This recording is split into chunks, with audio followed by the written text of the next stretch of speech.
Thank you. I'd like to call our meeting to order. Betsy, would you please call the roll? I note that all board members are in attendance this evening. Item 2 on our agenda is the approval of the agenda. Hello, everybody. Thank you. This is Lynn. So we will need a motion to approve the agenda. So moved. Second. Here's a bear. Can you call the roll? Yes. Carter. Yes. Kopp. Yes. Maddox. Yes. Nucis. Yes. Weitzel. Yes. Worley. Yes. Petermeyer. Yes. Item 3 in communications, 3.1, is recognition of the GMS Scholastic Bowl team. Mr. Green. Good evening. I'd like to recognize our Scholastic Bowl team for their 4th place finish in the ISA State Tournament. Here with us tonight is our coach, Dave Lobb, and he's going to come over and introduce everyone for us. And then you're going to have to pose for photos and stuff.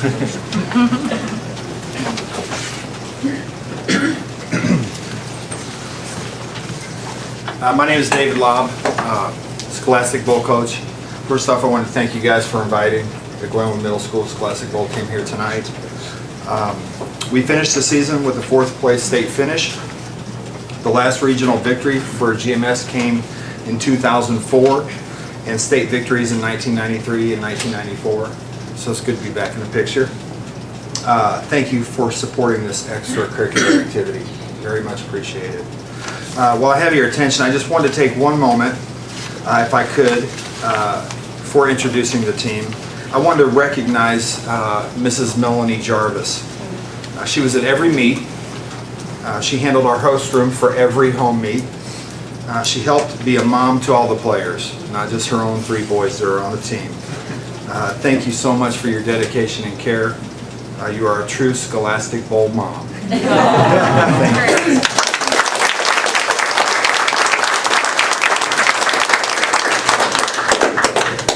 Our team consisted of 40 players, 7th and 8th graders.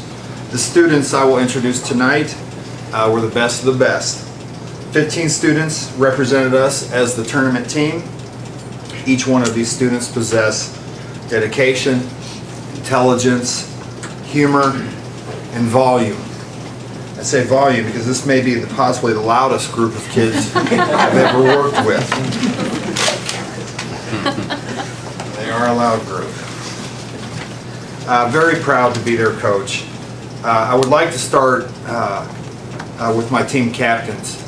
Kevin Zhang is not here tonight. He's in California, probably pursuing some other scholastic endeavor.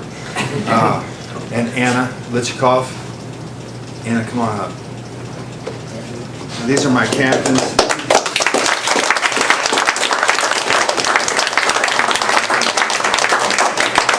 They're certainly leaders among leaders. So now for the rest of the team. Alex Wang.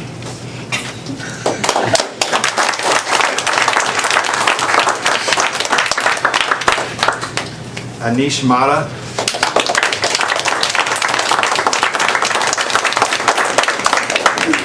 Cameron Dees.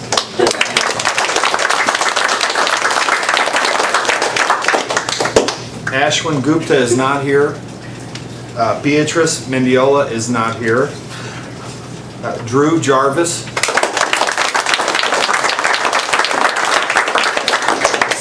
Ishan Argawal.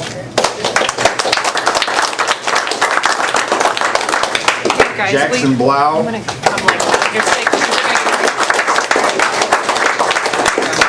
Jeevan Nalamatho.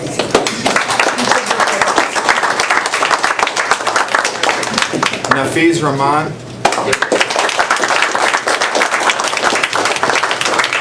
Ryan Jarvis.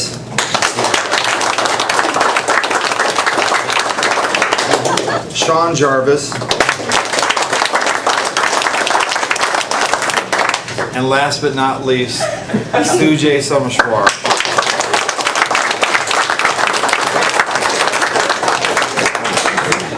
Again, I want to thank you for supporting our team, and thank you for recognizing these fine students.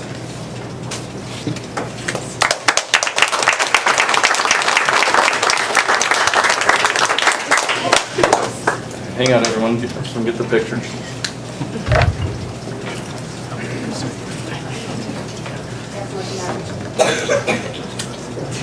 Jackson, pick the middle.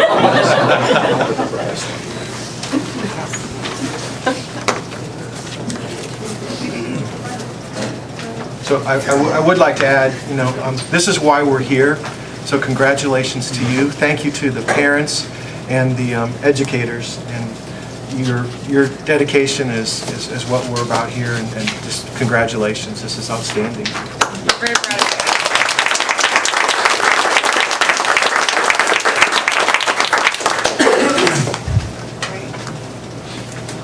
Thank you, Mr. Lobb. Thank you. Thank you for coming. Sweetie, don't make me touch you. And your medal. And phone. Thank you. Good job, guys. When you're out, can I just add one more?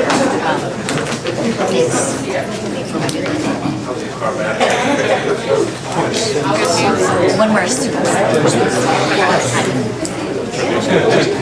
Well, it's what I expected of those last 4 years. Because Mr. President, I just wanted to, along with those wonderful young people, is congratulate Mr. Lee, was it 147 seniors this morning? Who were 100? I believe. 176. Almost half. 146. 146.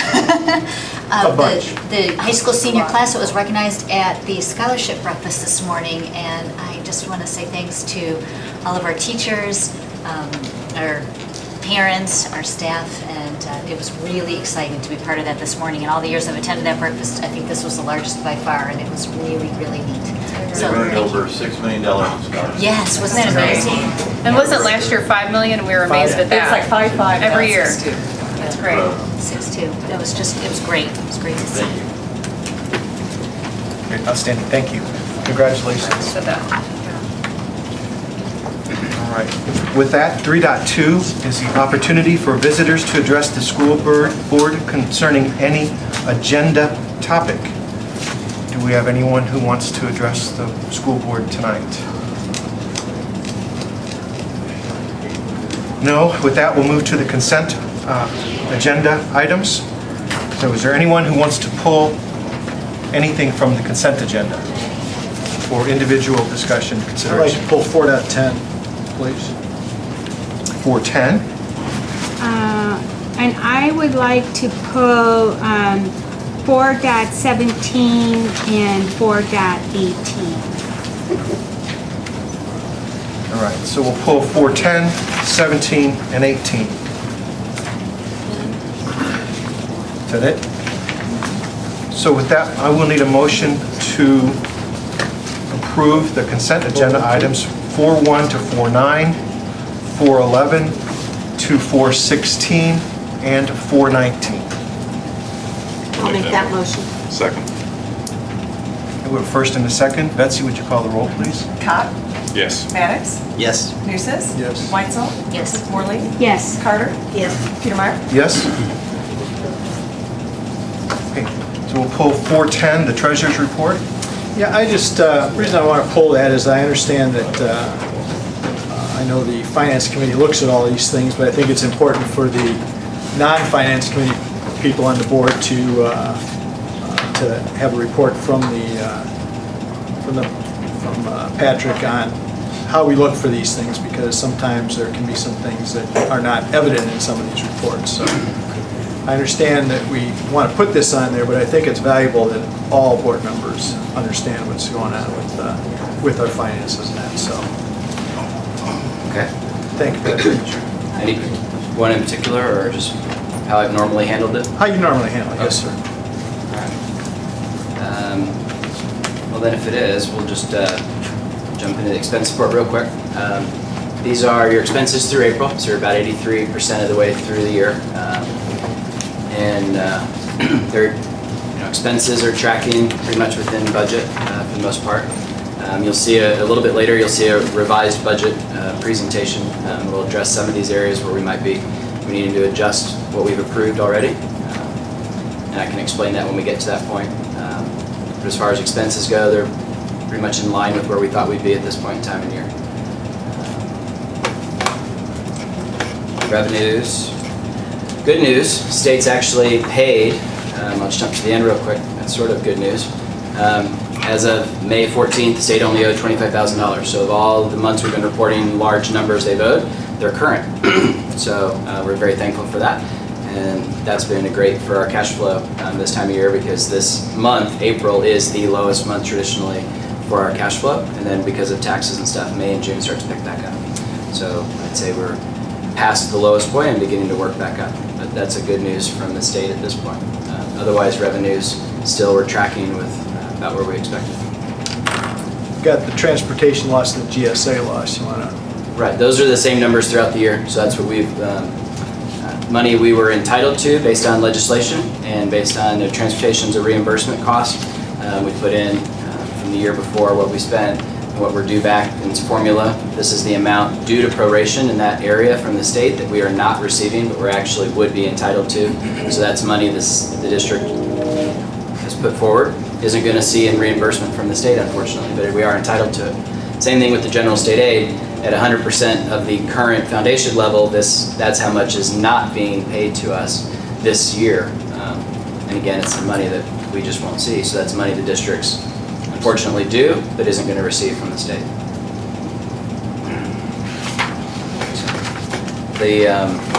Some of the newer charts we've been doing this year, and ones I like, this one, while a little busy, kind of shows the blue line, if you will, is our expenses. The solid blue is from a year ago, and the dotted blue is current for this year. So with the reductions, again, that we authorized last year, we're seeing the results of that this year. We're consistently below in expenses where we were a year ago for just about every month. Revenues pretty much tracking almost identical to where they were a year ago, which was sort of to be expected, sort of flat funding, if you will, from the state. Even with those prorations, we're just getting about what they've been giving us all of last year. The horizontal bars, if you will, the light tan shows our fund balance a year ago for that particular month, and the darker brown shows the fund balance for this year. And you can see where February, March, and April were ahead of where we were, so that's what you want to see. We want to see that bar getting higher, and this year you're trending that direction. So it still takes time, you still have decisions to make, but you're trending back where you need to be. And the red lines, of course, show by board policy where we would like those fund balances to never drop below, based on the current budget. So still tracking within what our expectations were, but you are trending the right direction, but still work to be done. So, any other questions?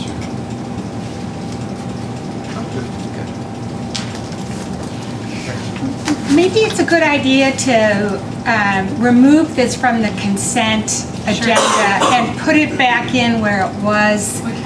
I mean, I think it's really good, just even to see the graph. It's very helpful. I So agree with that. would you I be- like to have that. And it then also gives us the opportunity to ask a question without having to pull it from the agenda. Okay, I think that's a great idea. Very good. Thank you. I can do that. In the financial area? Yep. Yeah, financial. Thanks, Patrick. Sure. Yes, thank you, Patrick. All right, so, any more discussion or questions on 4.10? So we'll need a motion to approve the treasurer's financial reports as presented. I'll make that motion. I'll second. We have a first and a second to approve. Betsy, would you please call the roll? Maddox, Yes. Nucis, Yes. Weitzel, Yes. Worley, Yes. Carter, Yes. Cup, Yes. Petermeyer. Yes. And the second item to be pulled from the consent agenda was 417, which is Phase 1 and 2 FF&E GIS Administrative Office Furniture. Actually, what I would prefer is that we just move that down to later on in where we're talking about the construction status report. I think it would be a little bit more consistent in that area. Would you mind, Rick?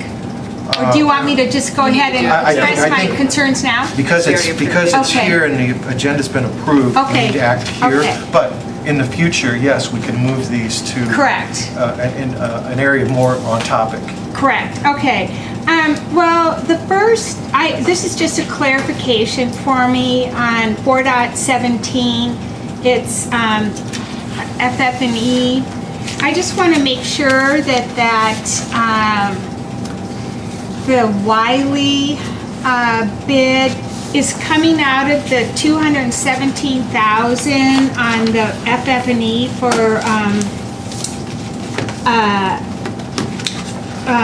that, is that correct? It would be the phase 2 work. Actually, that comes out of phase 1. Okay, where do I see that on phase 1 then? It's under FF&E phase 1, Should be here, right? GIS. Oh, okay. FF&E, GIS. I don't see it here. Where is it? Yeah, it's right here. It's $100,000, that's the budget for it? There's a budget there of $100,000. Okay, let me see. It's farther down. Oh, It's under GIS. On the first column, okay. it says GIS. Let's see. Building addition, Glenwood Intermediate School. 1211-03. Okay, there we go. Okay, perfect. That was my first question. So, 217 for FF&E on phase 2, we haven't touched that yet, At correct? this point, that's correct. Okay. My next question is, looking at the floor washing machines, so to speak. That's not the next part of it. item. Oh, okay, Vote on this 418. first. So is this the 16,673? That's Yeah, that's- that was just a clarification. I Okay. just wanted to So know. we need to approve. We need to Yeah, approve. You're that. right. Right. And the attached bill from Wiley is for $16,673.21, correct? Correct. Okay. All right. Any other discussion or questions on 417? If not, we'll need a motion to approve the payment of the invoice as presented. I'll make that motion. First and a second. Second. And could call the roll, Betsy? Nusis? Yeah. Weitzel? Yes. Morley? Yes. Carter? Yes. Cup? Yes. Maddox? Yes. Petermeyer? Yes. Item 4.18, Phase 2 furniture, fixtures, and equipment, cleaning equipment at GIS, Glenwood Elementary and Glenwood Middle School. Okay, my question is this. You had 3 different options for this cleaning machine. My first question is, Hold that. We had 3 pieces of equipment that did the same thing. And the bids came in, yeah, I have them like 13,200, then 12,295 or something like that. correct. Okay, well, I have 2 questions. The first is, why do we need to buy this cleaning machine now? Because we're not going to be cleaning the floors this summer. I mean, that's why we're doing all this construction work. So, do you have a reason why we are ordering it now? We They are cleaning. My custodial staff talked to that. Do you want it now? I mean, First of all, the floor is the first thing the public looks at. That gives you the impression, right or wrong, of the cleanliness of your building, is your floor. Where we have that beautiful GT at Glenwood Intermediate School, we have not washed that floor because of time for a week and a half. We don't have the time. This machine that I've seen a demo on it twice. Most recently, it was about 3 weeks ago. This machine would save us 40% in labor to do the floor. It's a machine we would use every day. Phase 2, they're expanding our cafeteria. That is all going to be tile. New tile in the field house hallway, so we have an extensive amount of tile to clean. okay, And this machine not only scrubs, this machine also for summer work strips the floor so that we can re-wax or recoat. Okay, So that's why okay. we were pushing for it. Now, that makes sense as far as the need. Will you tell me why the 24.6 thousand, 24.6 is that much more worthy than the 13,000 one and the 12,000 one? Well, we're getting Well, three you're getting machines. Oh. Three machines versus machines. one. The bid for one machine was 8,200. The other machines, one machine, 13,000, one machine was 12,000 and some change. The other thing is, this is a Clark, which we do have Clark equipment, but it's walk behind, that you can't do it as fast as you can with a rider, but it uses the same size pad. So now you're storing just one size pad, Okay. and you can utilize it with two different machines. So I guess I need to clarify then, what's the total amount that, of all the machines that we're approving? What's the? $24,600. Okay. Rather than Three 13 or machines. 12 apiece. Rather than 13 or 12 apiece. Yeah, it would, yes. Okay. So that's the total that you want? It's for three different buildings. Okay, Yes. okay. Now I understand it. I looked at that too. Okay, it sounds great. In phase 3, we may come back to you and talk about the high school. The high school, that's what I was gonna ask. All right. Thank you, gentlemen, for your information. Okay. Are there any other questions? Thanks for coming to, I know that's why you guys were, thank you. To help us understand that. That's the three buildings. So. They're the right, you guys are the drivers. They're the drivers. Wild woman here. Did all the companies know you were ordering 3? Yes. Okay. I asked them to break it down individually. Triad was the one that gave me a cumulative bid. So. And Triad's good about giving training and support Yes. too. Training and Yes. service. Yeah. They were one of our demos, as a matter of fact. Good. So they would, They they're willing to brought- show you how to They use brought it it. out with the Clark representative, showed us what it could do, explained the machine. We got to use it, and just the speed. I mean, it's gonna allow us to do things every day that we can't do right now. Well, that's one of the things I want to compliment Dave on is that he was looking at, we've added square footage, obviously, to the buildings, and rather than immediately saying we need to add custodial staff, which is a conversation we've had, but his response is, I think we can find ways to think outside the box and get some equipment that saves them, 40% of their time, so they can make use of their time more efficiently. So I know he talks to them often about what can we do to kind of help you speed up your processes, and floors is something that I know you guys spend a lot of time. Well, and what do you notice when you walk in? The floors. Oh, the floor is Yep. so shiny. Yep. Those things. Yep, And then- absolutely. The intent is to use technology also. Yep, Right. yep, make better use of your time. Hey, Dave, correct me if I'm wrong, and they were the only Springfield company that bid on this too, right? They are a local company, They're the only vendor that has this capacity. but they're local. Correct. Yeah. So, How many years use are we expecting to get out of a piece Well, of equipment like this? The Clark boost that we have at the intermediate school right now is 2005. Still a good machine. It's just the fatigue factor. You could turn it up full blast, but you couldn't walk behind it for Yeah. 2 or 3 hours. There's no way you could. This here, the fatigue factor, you can do one man can do all the floors. That's great. But I would say with care, most of our equipment at Glenwood Intermediate is 25 to 30 years old. And Fine. the good thing about Triad, they're a servicing vendor. Yes. right. If you got a problem, you get it fixed within 24 hours. And if they can't, he will bring out a machine for us to use in the interim. So that's why we like working with Triad. And we order supplies from Triad, Yeah, don't we? they do have our So, bids to bid, it's yes. a good working relationship. Yes. Example? Yeah, that's Okay, thank you. No, but it looks like, did you see it? Any other comments, questions? I'd like to move that we approve the bid as stated tonight. We have a motion. Need a second? I'll second that. Betsy, please call the roll.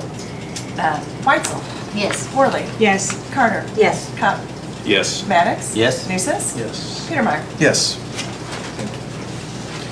We'll move to personnel consent items. Is there anything on the, thank you, guys. Thank you. Thank you very much.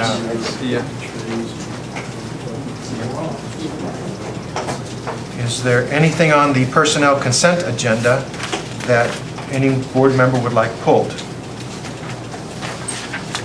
I'd like to pull 5.3, early retirement of certified staff member, please. 5.3. 5.2. 5.2.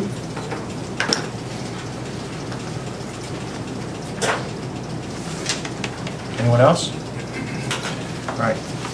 So we need a motion to approve 5.1 and 5.4 through 5.24, correct? So moved. Second. Second? Okay. Betsy, call the roll.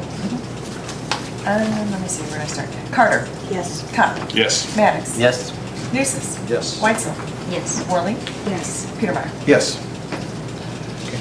5.2, Steve, resignation of Assistant Superintendent for Curriculum and Instruction.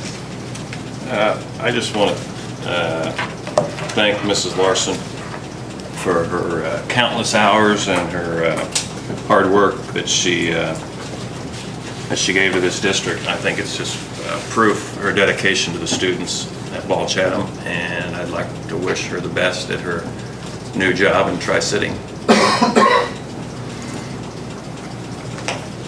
I would think that goes for all of us. Best of luck. And what an honor it is for her to be able to go back to her hometown, home school, to be the leader of that district. I'm sure she's thrilled. She's already been at the Capitol lobbying for efforts that affect that district, so she's been jumping right in. All right, so thank you for your comments. Anything further? But with that, we'll need a motion to accept the resignation of the Assistant Superintendent for Curriculum and Instruction. I'll make that motion. Second. Okay. All in favor? Aye. Do we need to call a roll? Yeah. Okay, sorry. I'm sorry, Brandon, did you second that? Sure. And Betsy, please call the roll. Sure. You're going with that, right? Kopp? Yes. Maddox? Yes. Nusis? Yes. Weitzel? Yes. Worley? Yes. Carter? Yes. Petermeyer? Yes. And then item 5.3, early retirement of certified staff member. Yes, I would like to take a moment or two to also thank Mr. Clark Blade for his longtime service to the Ball Chatham School District. He has served in a number of different roles throughout his career, all of which are important at various times of his career. So I want to thank you, Mr. Clark, for the hundreds and hundreds of students that you've taught. Thank you. Clark Blade is definitely an icon in our district. I've served on negotiations with him on both sides of the table. He is very good. We'll miss him. We have a breakfast, a retirement breakfast on May 30th that you're all welcome to attend as well at 8 o'clock at the high school, where we will try not to all have a dry eye in the house, right? It'll be an emotional time for our district because he's GHS, you know, so. Gave quite a remarkable Absolutely. speech at graduation a couple years ago, which was very memorable. So we're blessed to have him. He did say he'd come back around though, every now and then for subbing and things, so. I don't think we're gonna lose him completely, thank goodness. All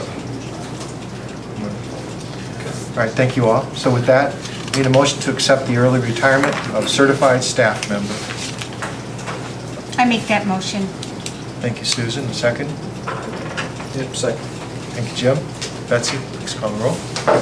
Maddox? Yes. Nusis? Yes. Weitzel? Yes. Worley? Yes. Carter? Yes. Kopp? Yes. Petermeyer? Yes. With that, we move to old business. Item 6.1, our construction update, phase 1 and 2.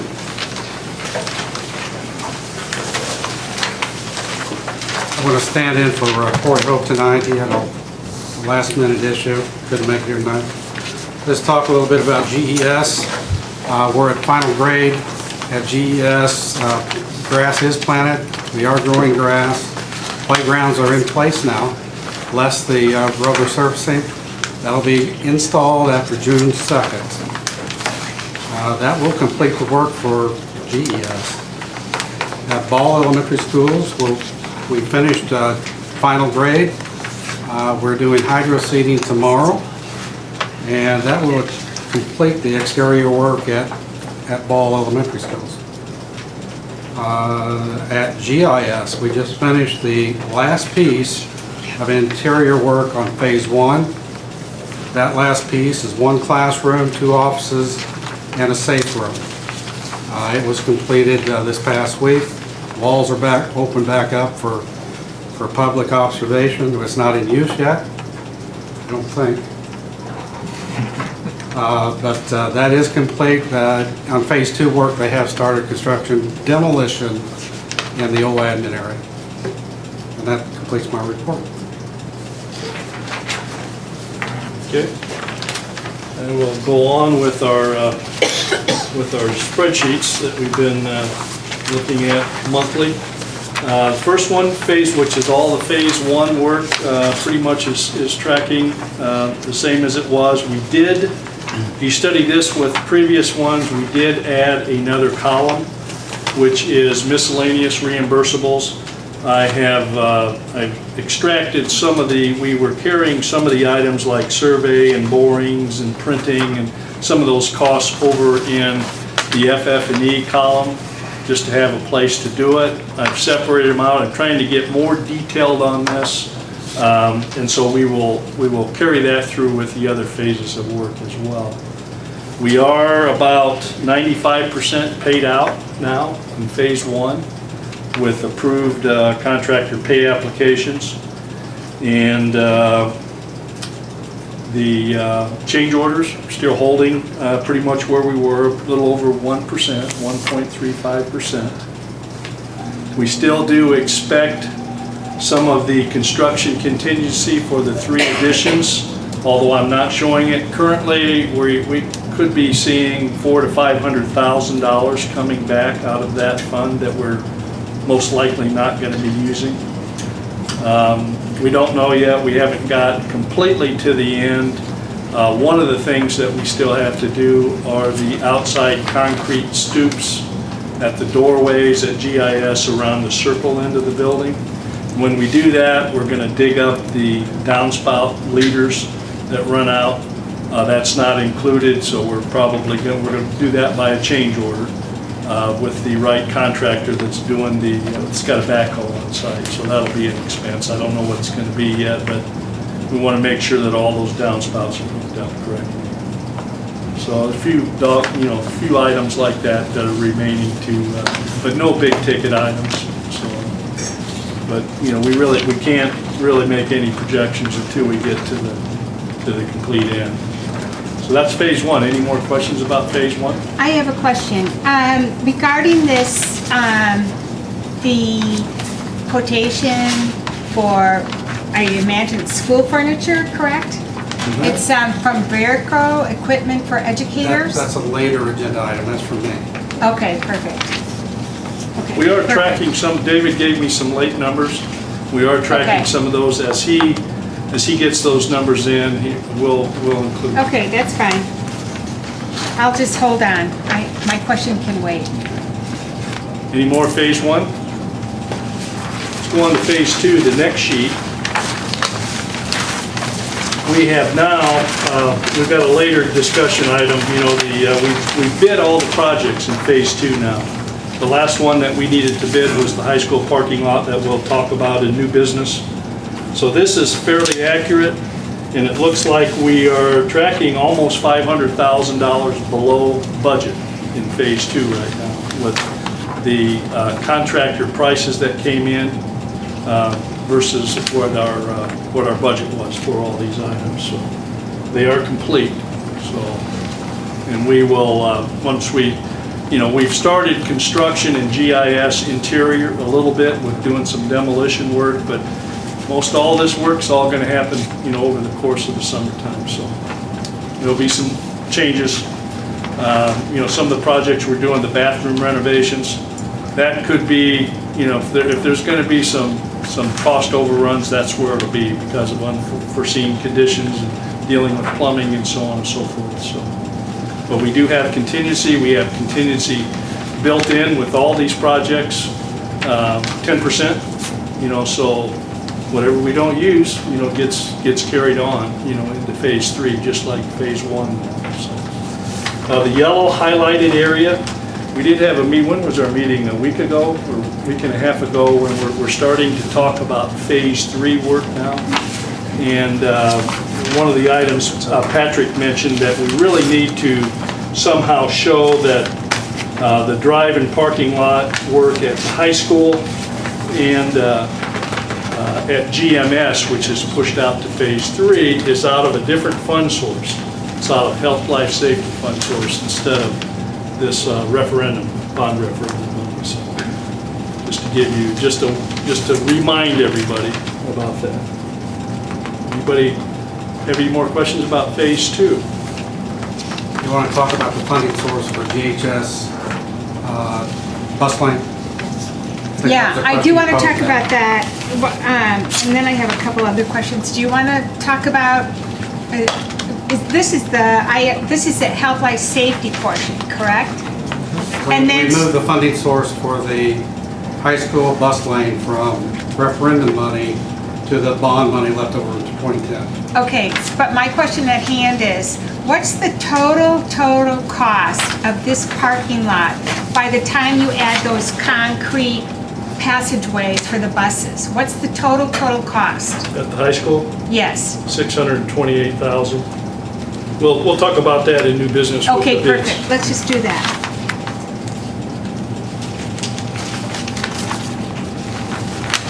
Any other questions?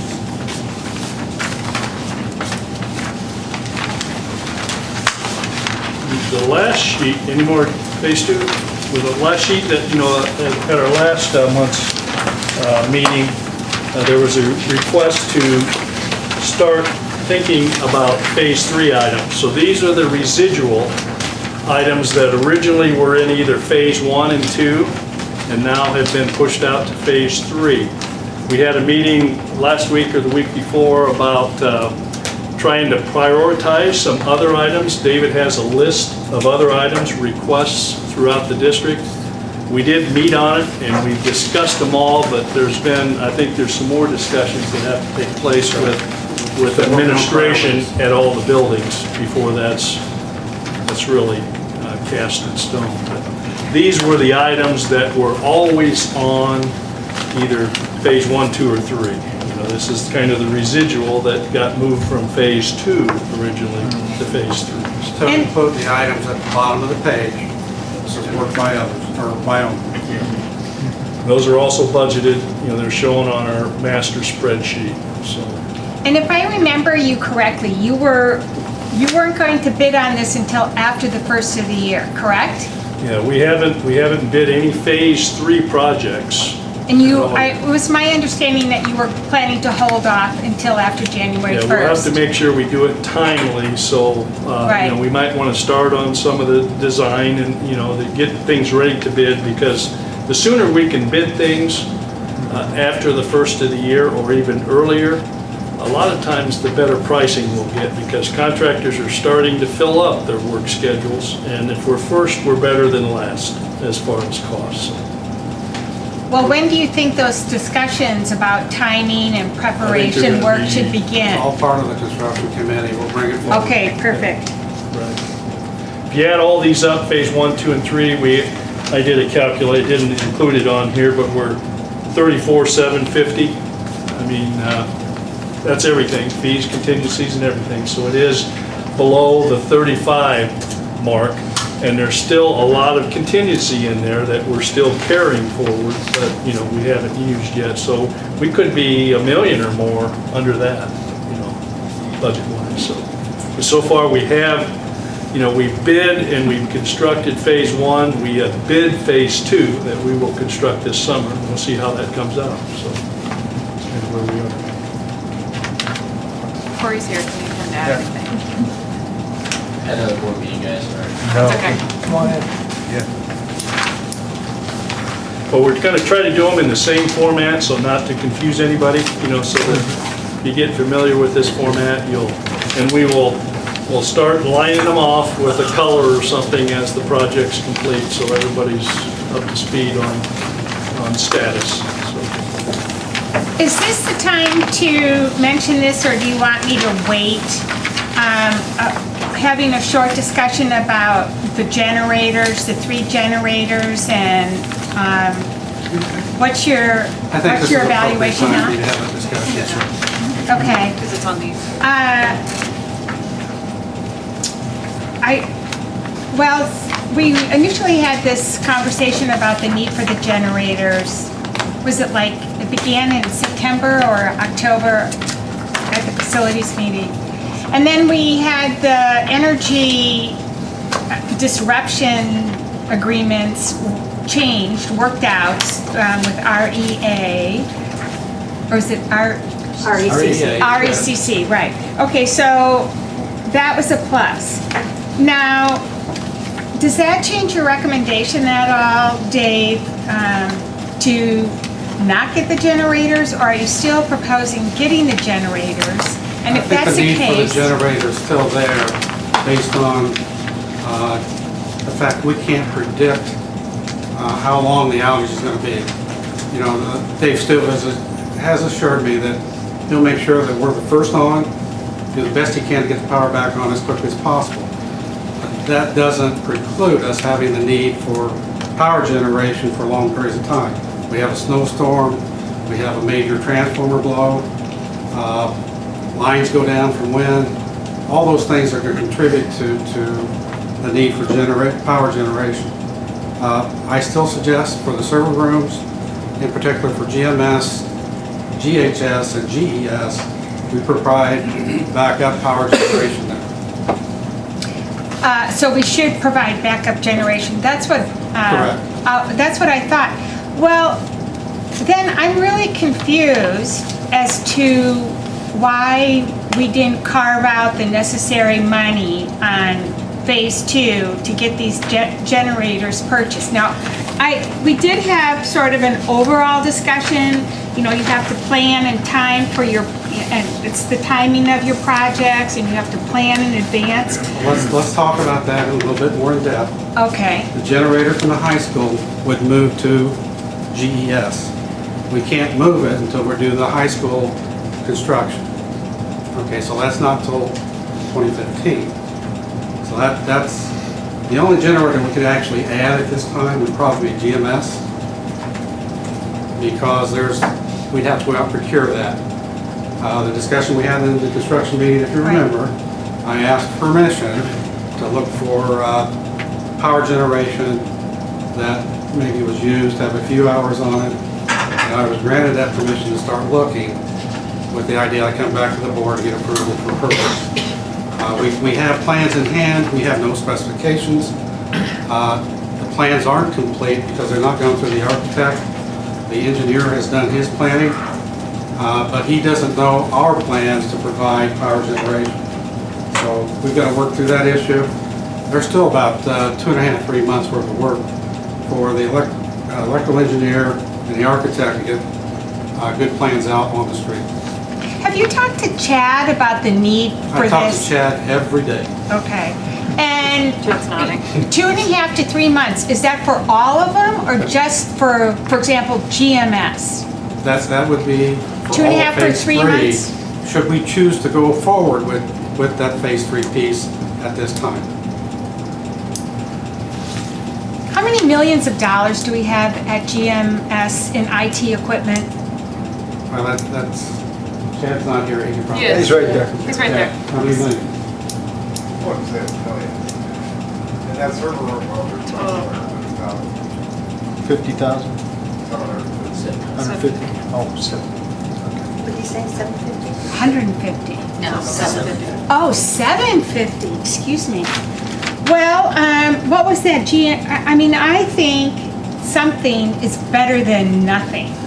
And, Well, the issue now becomes, you gotta stop and think about the way this will roll out. Because it's 2.5, 3 months before we get a bid out on the street. Takes about a month to get that information back to the board, get it approved.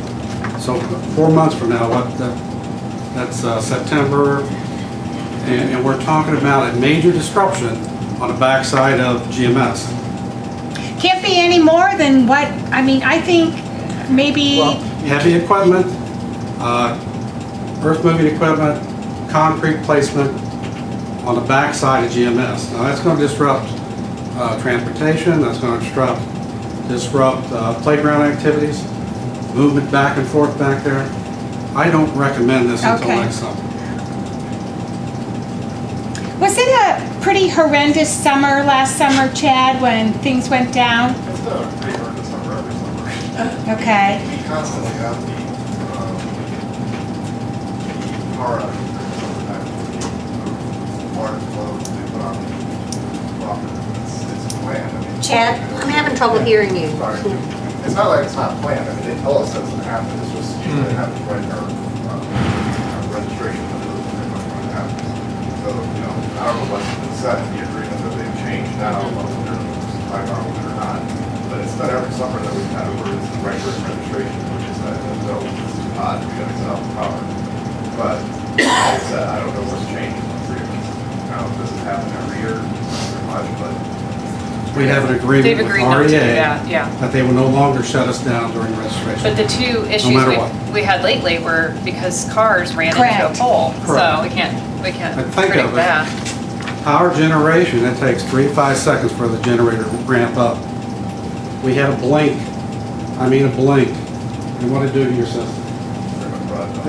They were 4 hours in making correction. When was that? about 2 weeks ago. About when? 2 weeks ago. I've been serious. So even with a generator, that wouldn't have helped us at all. Not with that That blink. situation, I mean, it. So we're always at risk of some There's things that we can do with UPS, correct me if I'm wrong. We have another system that's layered on top of this system that I'm proposing. It would take care of that intermediate need. It's called a UPS system. And you have fixed sensors. Tell us what you fixed the sensors in there so that you know more. There's now sensors built internally to the Is that right? server and to our building automation system that pick up if the building goes down and it'll notify us via email or via our telephones. Let us know that we got a problem in the building. We haven't always had that. There's a lot more to discussion for server rooms than what we're talking about, but there's things like fire suppression, there's things like the way you deliver air conditioning, there's many, many facets to a true server room that need to be thought through, not just power generation. Well, I think we got to make sure that Chad doesn't have to live through all of these horrendous summers year after year. It's just not summers either. Yeah, You he stop had and winter. think. You know, in the Correct. past, we've had winters. where We had to look at power generation. Well, you know, it's a matter of climate control in there is what it really is. Because control? it can be the middle of the winter, and if the power goes down, we don't have any way to control the environment in there. So, and that's what those power generators will help out with, or those generators will help out with that climate control. But then, Jim, the discussion goes to redundancy Oh, I on understand, yeah. systems. Yep. Right now, we don't have any redundancy. And the If that UPS. refrigeration system fails, Yeah, it shuts your server down. right. That's not associated with power generation. I don't think that's wrong. There's GPS backup on the server themselves, but there is a GPS backup on all the equipment in the actual building itself. So even if you use the generator, it's also going to use that system up and running until we get out. I mean, there are so many areas in the system where we actually need to be redundant systems. It's mind-boggling, to be quite honest with you. There's every switch is really technically a GPS backup on it so that it doesn't go out well. And that's impossible. So a generator is only part of the solution. Exactly. And better to plan it out and not redo it. Yes, yes. We've done that Absolutely. so many times. Yeah. We We react, we don't plan. Put a Band-Aid on it, and then the Band-Aid is no good. Or something else happens. So we're in the district. So we'll continue to talk about this in the construction meeting and consult with Chad and make sure that all the stakeholders are involved in our ongoing planning to help mitigate this issue. Thank you. Great. Anything else? Okay, thank you, gentlemen. That was information, so no vote, right? Right. So with that, thank you very much. Corey, do you have anything to add? No, I tried to be here. You did. Thanks for joining us. Thanks for joining Yeah. us, yeah. Thank you all. It means a lot that you guys come here and take the time to explain this to us, so it's very helpful. All right. We're into the financial section for our draft FY14 budget amendment. Patrick? So, in my time here, this is the first time I've used this version of this, so I'll try to walk you through it. I was hoping it would be somewhat helpful to lay it out pretty much in the main lines that we use. For example, in the revenues, your local, state, and federal, where we were at currently with your approved budget, and then what the revised budget is. This is again draft. You're not taking action on these numbers tonight. What you're giving me approval for is to post this. It gets posted for 30 days before the next board meeting. Public notice hopefully will go out in the Clarion, and then we'll keep it posted. Then we'll have a more formal presentation in June where you'll actually take action on the numbers. So tonight's just for conversation, but ultimately just to get your permission to go ahead and post this again as a draft amendment. Numbers can still change in June. But what you can see then is the revised column, what the difference is, whether we're higher or lower from the original. Negative numbers there in red represent a reduction of that particular line. And some reasons, general reasons in those particular areas, what's causing some of this. So in the Ed Fund, which is the first box here, is a total. Primarily due with a lot of title changes. We've had a lot of changes just in our title grants. So as revenues change, then the expenses in those areas change as well, of course, because we match dollar for dollar with the revenues in those. Of course, we also had a farm sale proceed that at the time we originally approved our budget, we wouldn't have known about. So numbers like that were through the year, we obviously can better estimate now with only a month to go. But you can see that. So then that's what's the difference here. So a little less in revenue, a little less in expenses planned based on where we've gone through the year in the Ed Fund. So that same type of information now carries through each of the other funds moving down. Question on instruction under expenditures. Mm-hmm. Where do we get the two figures, original and revised? So on the instruction, the 1,000 line there, the original is what the board approved back in September, and the revised is my estimate based on what I think it's going to take us to get us through the end of the year. So in that particular line. Is this from Skyward? Well, yeah, that's where we maintain our data. I mean, this is an Excel form that I plug those numbers into. Yeah, it's great. Yeah. So just to go in O&M, not really any major changes here. Just again, utilities updated, costs for some snow removal in some areas, slight reductions in a few other lines that we may have budgeted for, but we're leaving it as a net change there, as you can see. Bond and interest, there's some changes here. When we approved the budget in September, of course, we didn't know what, if any, type of bond sale we might do in the spring. So we now obviously have done the bond sale, so we had between the refinancing, we had to pay off different bonds and refinance them and restructure them. So there were some costs incurred at that time of the bond sale in the spring that went along with our existing debt. So we had to pay off those in a schedule that we obviously weren't able to anticipate in September. So this just reflects the actual costs through the money we received for refinancing and then what it cost us to pay off part of those during the refinance piece. So it just reflects actual costs in that line. Why the big change in purchase services? Fees. I mean, it was a placeholder for a line, not knowing if we had some fees or costs. Clearly, now that we've gone through the sale and what we actually end up doing, we know what those actual costs were. So we estimated our fees were going to be $645,000. They ended up to be $1,300. I think in the original, it was just a kind of a placeholder in that particular line to get the total line and the total debt service to the 4.6 that we had planned on spending in that line before we. I It's in the system better now as far as where all the fees are actually going and the bond schedule, what the principal is, what the interest is, and what, if any, of the fees for bond sales are. So the 644 is actually somewhere else? Yep, Where would that be? principal and interest. Okay. That's my question. So basically, you're now So we're cleaning recording that, it gross, and then you're pulling out, Right, so you're we're, pulling out fees so that, it's in there correctly now with the right Correct. functions. It wasn't in there, the function was different, so it was actually putting it there, and we've corrected that now. I understand. And that was, we confirmed that with our auditors, that this was the better place to post those. So transportation, same formatting, not changing anything in the revenue side, slight increase in the expenses. Some addition, there was a class of some employees that just got missed in the original budget line. We knew we had them, I just didn't include that. So I have to account for them here. We have some costs there and some salaries that need to be included. Your IMRF, Social Security, again, based on through April, we can better estimate where our costs are, where we think we're going to be. Capital projects, now that we know what bonds we've sold, we can better estimate the expenses for finishing out phase 1 and possible phase 2 costs that could come in through June. Of course, when we put this together in September, we wanted to allow ourselves enough in case we sold more bonds. Now that we know we didn't, we're scaling back some of those expenses, so this is to more reflect what we'll actually spend before June. And that's still probably a little high, but it gives them authority to spend that in case bills come in before now and then. And then working cash, major difference here just on the revenue side to account for the farm sale. And fire prevention, safety.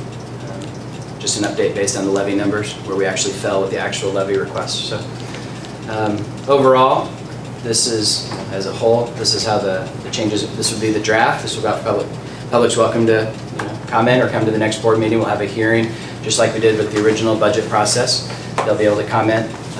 Board can obviously comment as well.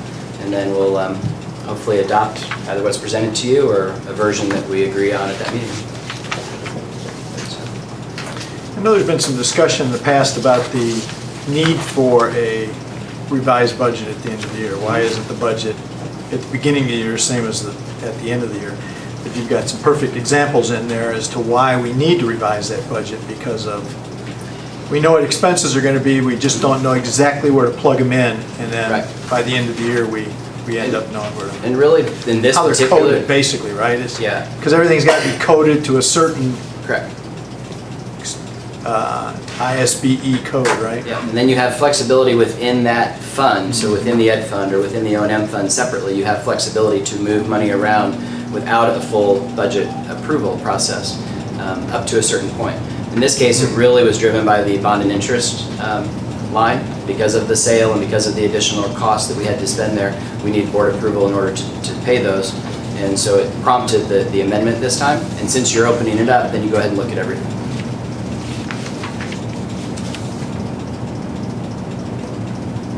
Questions about this? I really like the schedule, Patrick. I appreciate the explanation, and just one thing on those, the notes don't necessarily coincide with the line that they're on. That is correct. They're explaining what's happening in the entire category, so. Okay. Yes, thank you. That is correct.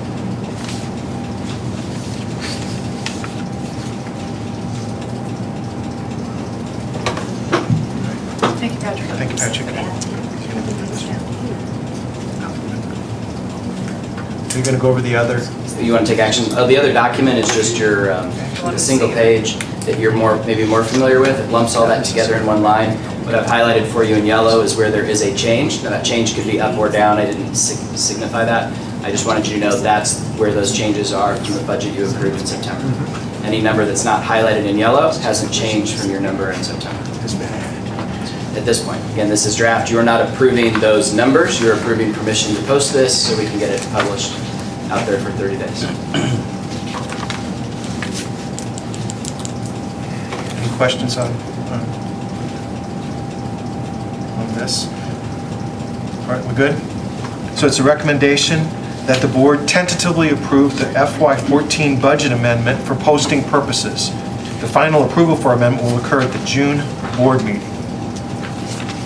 So I need a motion to that effect. So moved. First, second. Jim, thank you. Brendan and Jim. Betsy, would you call the roll? Weitzel? Yes. Worley? Yes. Carter? Yes. Cup?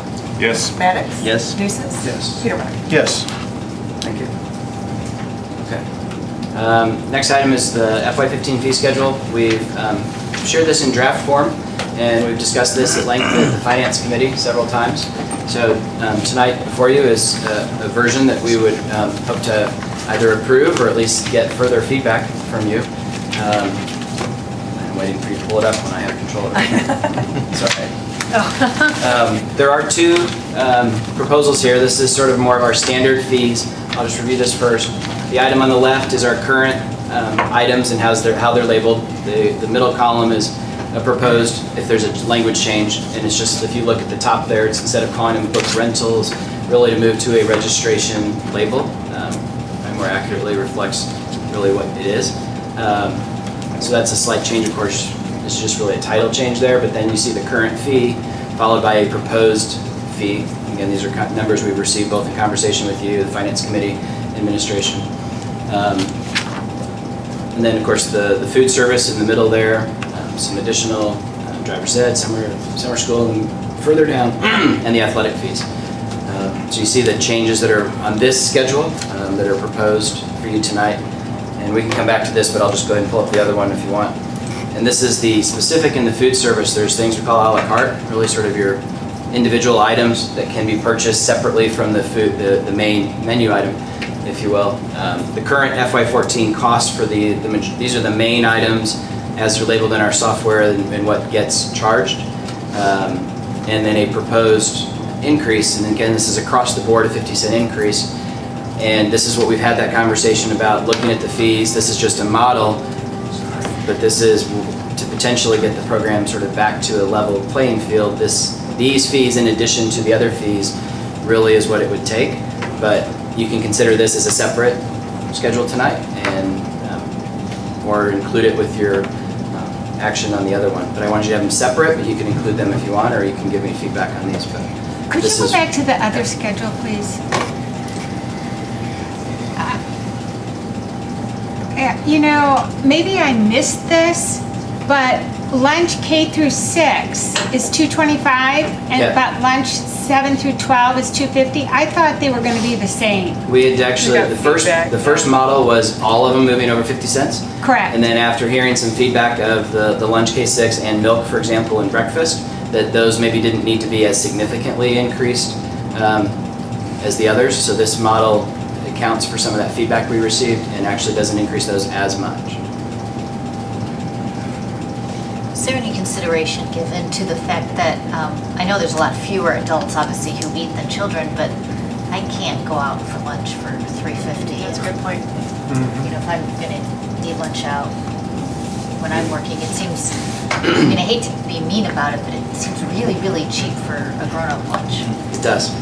Grown-up lunch, I like that. We've heard similar comments. To frame this up a little bit, this has been an issue on our audit report for a couple of years.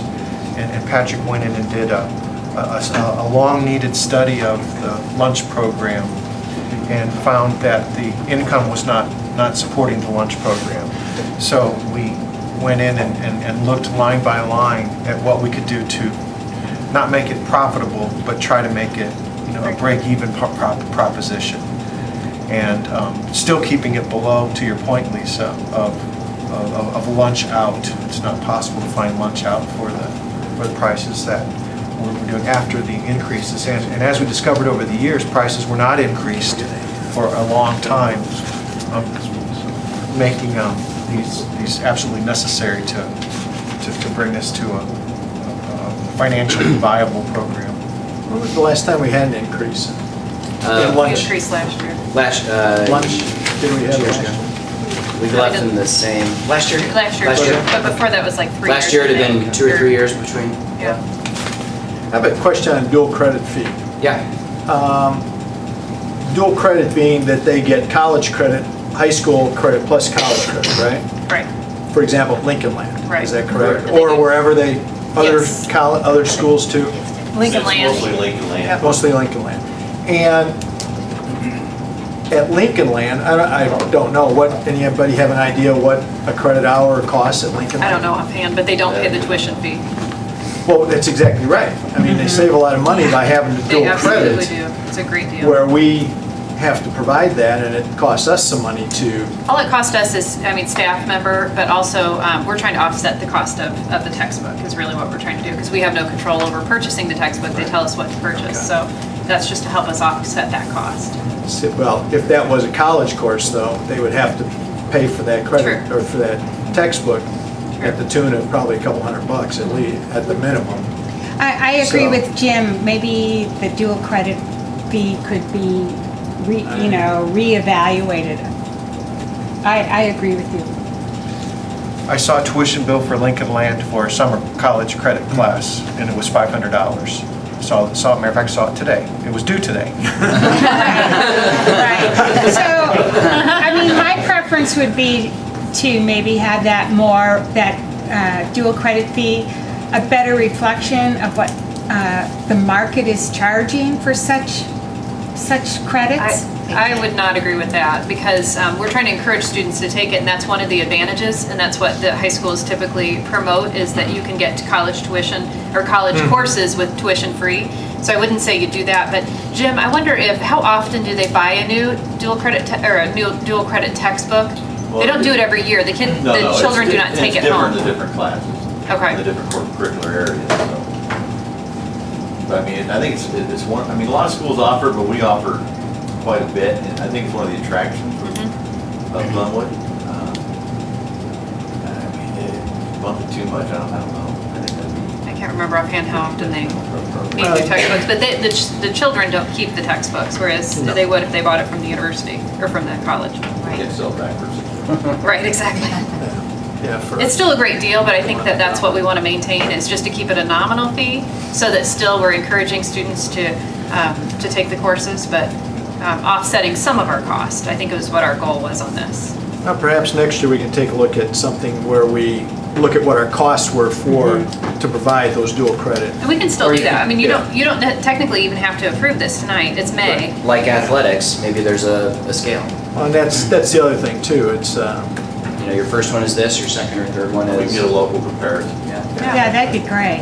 I don't know that, I wouldn't know offhand if other districts are charging dual credit fees, or we hadn't checked that. We just were trying to assign a nominal fee that kind of helps offset those books when we do have to order them. And in Finance Committee, we did talk about the fact that we recommended doubling it, so it may need to go further north in the future, but at this point, it's a significant increase to that base. Yeah, I don't know that we want to do it for this particular go-around, but I think we need to get a better handle on what our expenses are in that area. I think we just instituted the 25 last year. I think we did. That was the first time we've ever done it. We've never charged. Yep. I'm afraid we jumped to like $100 or something. Yeah. Yeah, you're going to discourage kids. Yeah, but you may not discourage parents. Sure. Who can, so. The high school parents end up paying, they have several fees, but in addition, but they don't have the cart, I guess, if they don't want to go.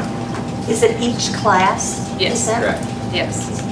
It's not uncommon for other schools to charge a course fee, not specifically a dual credit, but to actually charge a course fee. So they may not offer dual credit, but they do. That's Some true. some in our county do offer, and I couldn't tell you the exact number, but I just know that some do charge course fees for certain courses. So it's in that line, but certainly trying to keep this low, but at the same time recognize there are some costs. We had talked about, I thought before, looking at some other school districts and what they charge for lunches. Did we ever? We did. We were. How do we fall in comparison? Sort of in the range. Lunch at a neighboring one is $2 for K-5 and $2.60 for 6 through 12, for example. So that's a lunch. So we're, in that ballpark of a neighboring county school district. Another one was $1.90 and $2.40. So I think we're recognizing that within the county alone, we're in the ballpark with where other. How do they handle their adult lunch meals? $2.35, $2.85, $3, $2.60, $2.70, so high twos, $3 in that range. So we would be a little higher on that one.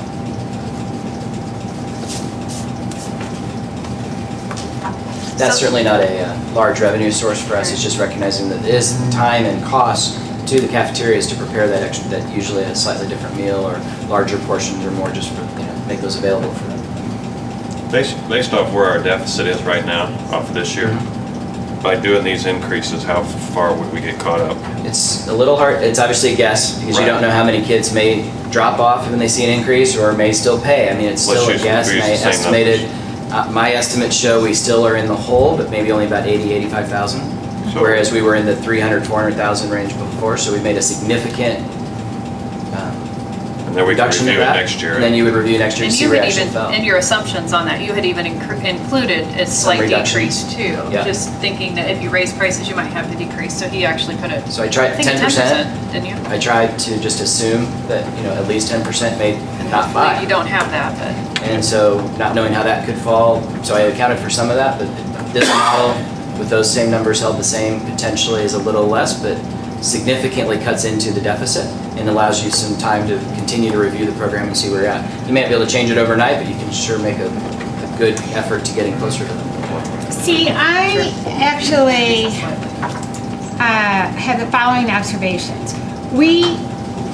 I think, in my opinion, we need to do some more catch-up on all the years that we didn't raise the price of the lunches. Furthermore, I would venture to say our food is healthier, fresher, kids seem to like it, so I don't know.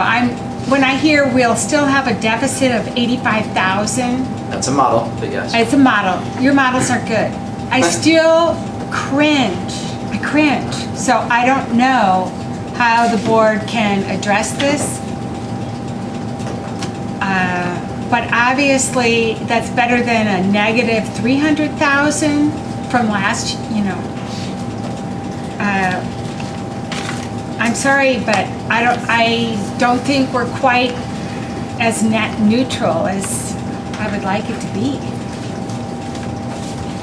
I understand that concern. It took us a long time to get to a deficit of 300,000, and it may take us a while to make it up. It was 300,000 for last year, correct? Correct, and we're still Fiscal not through year this ending, year, so that's correct. fiscal year 14. I believe so. One of the things you could do tonight too is to approve this one and then hold on because the a la carte items that Patrick had presented, this is the first time we've looked at these, at the board table. So you could just wait on that and then approve the other, or wait on them both and get more feedback from families. We had, like I said, we had gotten feedback, like Patrick said, on the K-6 lunch and then the milk, that was a concern. So we, adjusted those according to what we heard. So you could always either delay it or just approve this one and then, do the a la carte items. It's only May, so we're trying to give families an idea of what costs will be. This is the more important one because it affects registration and all of that. And then we put that enter that information on our online registration. And so you could wait on a la carte if you want. Did you ask for feedback on all of it or just lunch and milk? We really didn't go out and seek it. It was just things that were brought forward through, when people looked at this, because it's been presented here. Talked about it a couple times. Yeah. On the a la carte menu, it would seem to me that if we did it across the board, even raise, but in the thought of what we've been doing at the elementary schools, if we were going to raise prices, I'd prefer to see higher prices on soda than on milk. True. Instead of just giving everything 50 cents. Keep in mind, the soda is only like the high school. So do. to clarify, the high school is not part of the national school lunch program. Right. So that's why they're allowed to actually sell that at lunchtime. None of the other schools actually sell that during a meal period. Yes, I understand that. I guess I assumed. In case there's anybody wondered about that. I did know that, but I assume that these items were only at the high school, or some of these. These are all a la cartes, primarily a little bit in intermediate, more at Mostly middle high school, and then a lot more at the high school. Correct. But you could look at more in a percent, because this approach is just, 50 cent but you could look at a percentage These were increase. through if you'd rather. March, these were the majority of the a la carte items that were significantly purchased.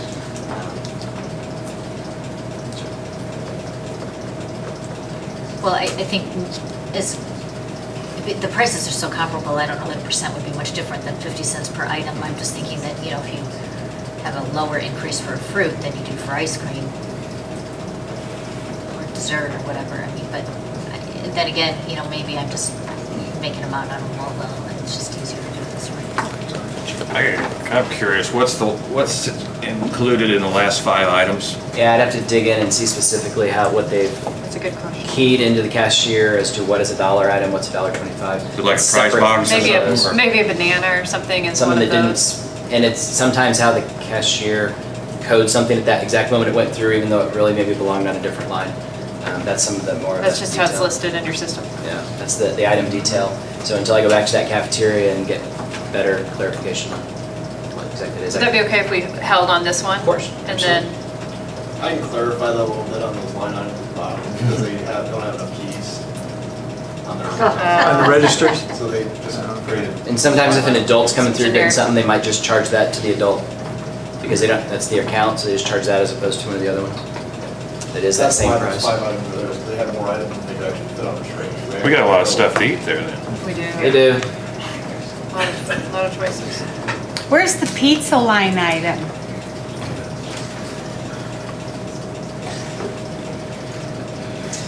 It's under the entree. I don't know. It's under, Yeah. okay.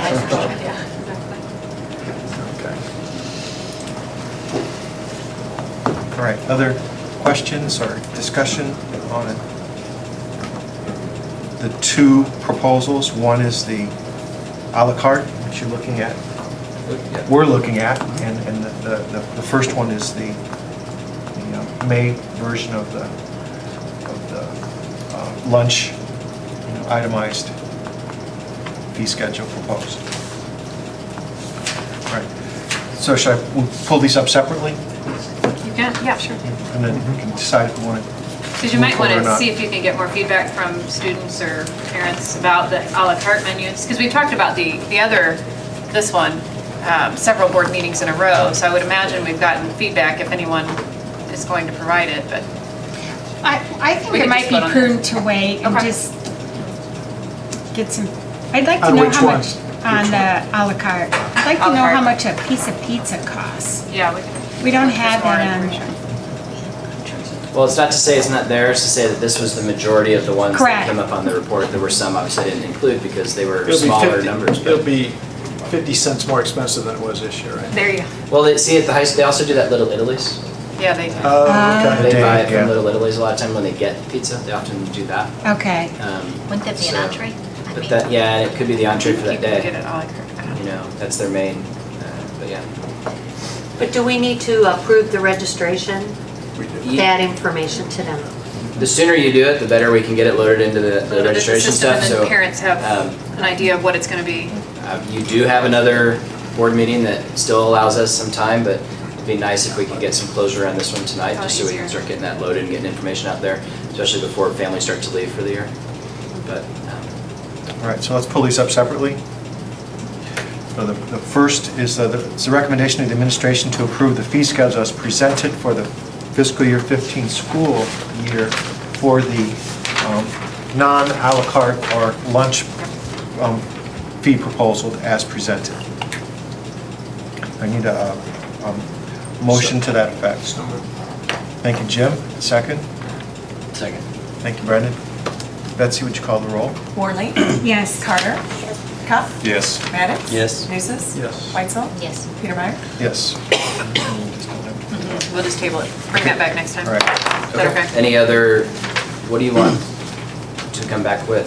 I mean, what are your kind of information? Maybe a you price want? of a pizza and, Yes. I don't, you know, I mean, I'm just wondering what other information you're gonna want. If you don't need the input, I just thought, it's a good example though. Parents might want to know Yeah. what that one is. The pizza prices and then possibly the variation in ice cream versus fruit or, You know, I just. For discussion. I just think about the fact that after having a high That's a school good student, idea. I don't really, I mean, there might be other parents, but Don't worry about I don't. raising I- soda, but maybe not fruit as much, or, yeah. I don't know if it really matters. just to That's a good idea, though. it's board conversation, and it's good to move out there and talk about it. So, and we'll come back up. Okay. Patrick, thank you very much. Thanks, Patrick. Moving on to new business. The next item agenda is approve settlement agreement with Better Chatham Schools. And to frame this up, at the advice of legal counsel, we contacted Better Chatham Schools a few months ago, and legal counsel recommended that we talk to them and see if we can come to some settlement agreement, thus limiting the further court action and expense. Carrie made the call, and Better Chatham Schools agreed to meet. They recommended without attorneys to minimize legal costs, and we met. Carrie and I met with Better Chatham Schools, 2 members of their group. Legal advised us that it would be good if we could come to some agreement at that meeting. We had a good meeting and came out with a framework for an agreement. At that point, we went back and instructed the attorneys to hash it out, which they did. Carrie has kept us apprised of the situation via some interim reports, and also the agreement was provided to us in draft form, and there was also some back and forth regarding the proposed fees and fees that we finally came out in the settlement. So both sides have agreed to the settlement, and what we have before us is a recommended action to approve a settlement agreement with Better Chatham Schools as presented. I do have a statement to read, but before that, we entertain conversation and questions from the comment from all board members who would like to. I got a real problem with this. Like I stated in the last meeting that we had, that this, to me, we're being held up on this. You know, there was a different way that this all could have been handled through, and I don't remember what's the person at the Public access counselor. Public access counselor, that this all could have been taken care of. And just like the first suit, we didn't jump when they wanted something, or the board didn't jump when they wanted something, so they bypassed the access counselor when they filed it after we denied a Freedom of Information Act and a variety of other things, and instead of following what should have been followed, they immediately went to a lawsuit. And I find it particularly troubling that now that we've given them this information, a statement in the paper was that they have got, this isn't the end of it. I don't know what that means, but you know, we've given them all that they've wanted, and they're still making threats that they're going to come back at us again. And you know, this is money that we could use for a lot of other things in this district besides paying off a group of people that, with some former board members who are trying to put what they think we should be doing in front of a court, in front of the community, and then we end up paying for it. You know, we didn't ask to be sued on this. We gave them what they wanted. We tried to work with them, and still we get sued. We end up paying for it, and they talk about the fact that they may come back at us again because of some things that were in the draft complaint. So I got a real problem with it. I got a real problem with Better Chatham Schools and their tactics and their what they're trying to do to this district.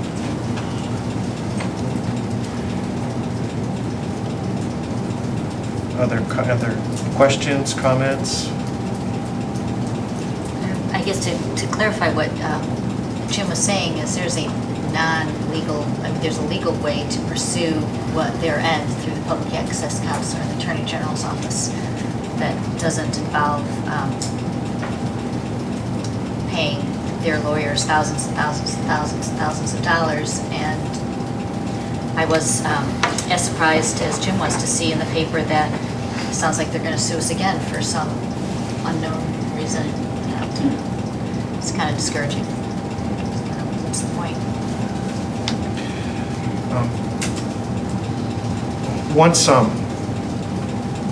Once the suits are filed and they're in court, and I think something that the board has tried to do from day one is their best to protect the district and to take the best course of action that is out there for us. And again, this was filed, so it's going to continue until it's settled either in the courts or with this proposal out of the courts. And settling it out of the courts does stop the legal fees in their tracks. And in our meetings and the agreements that were reached, it did stop the fees. You're right. There are other ways to appeal for any decision and to request information that do not involve the courts.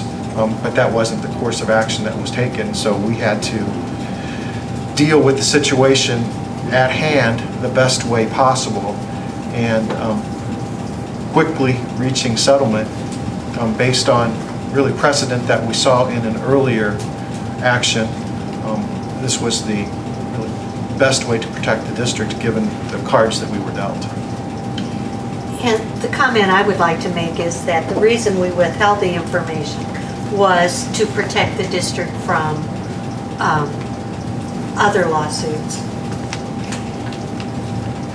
I'm pleased to hear that the meeting went well between Superintendent Ruby and Mr. Petermeyer. And I'm hoping that that avenue of communication can continue so that open communication can go back and forth and things can be settled before we get to a point where we're spending thousands of dollars, spending half a teacher's salary or a third of a teacher's salary on a settlement. That communication, I would hope, would be ongoing.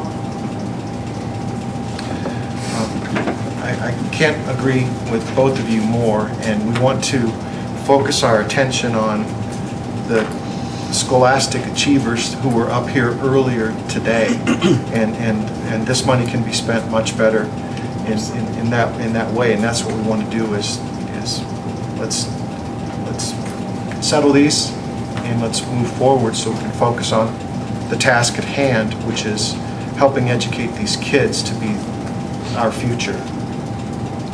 You know, when I ran for the board, I was told there will be some votes that will be very hard to make. This will be one of them, but it has to be made. I move that we accept the settlement. I second. Do you want to read the statement first, though? Probably. You can make it now. I'll make it now, as and part then of we'll call the vote. Okay.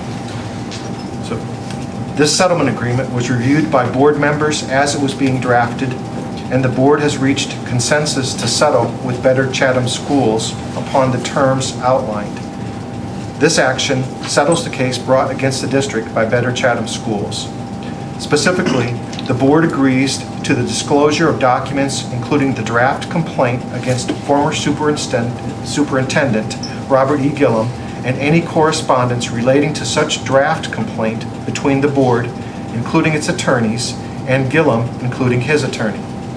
The settlement also includes payment by the board in total of $7,507.50 as for costs and reasonable attorney's fees at an hourly rate of $195 and $250 for work performed by Esther Seitz and Donald Craven, respectively, resulting in fees incurred by BCS as a result of the litigation, with the exception of costs and attorney fees associated with count 3 of the litigation.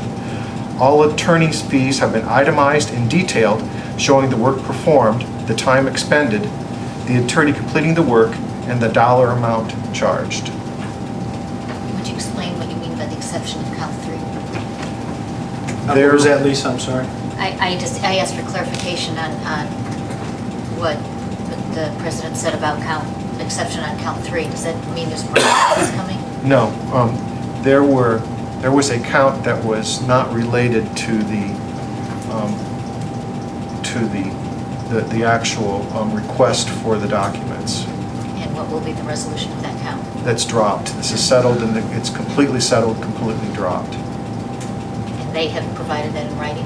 Yes, it's part of the Yeah, the they settlement signed it, agreement that you they have before you, and we've had on board docs for some time now for our review.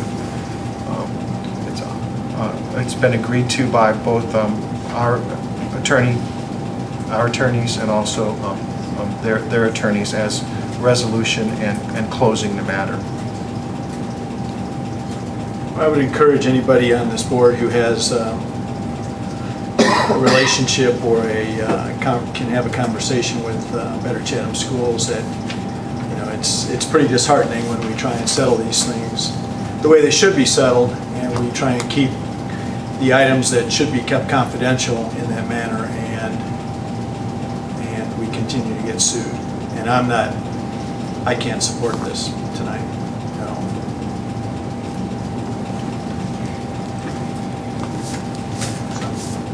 Other board comments, conversation?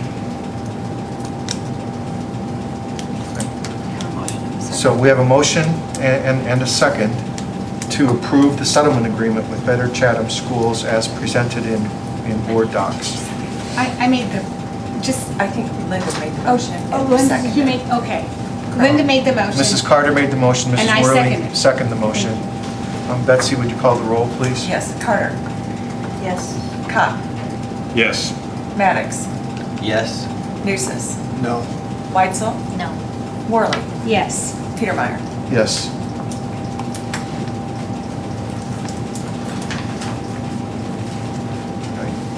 Thank you all. Item 8.2, Phase 1 and 2, furniture, fixtures, and equipment. Now that we've are nearing completion on these schools, it's time to furnish them. And tonight we're coming forward to recommend Verco as the supplier of educational equipment to be our supplier for furniture. Verco is a U.S. community purchasing vendor. What that means, it's similar to procuring through CMS in that the bidding process has already taken place. It's already approved by the state of Illinois through ISB, so that we can go to them for best pricing. A couple of reasons for that. We do receive best pricing, and we are running out of time. We're getting bids as late as tonight. I did put in front of you a change one to the Glenwood Elementary Schools bid.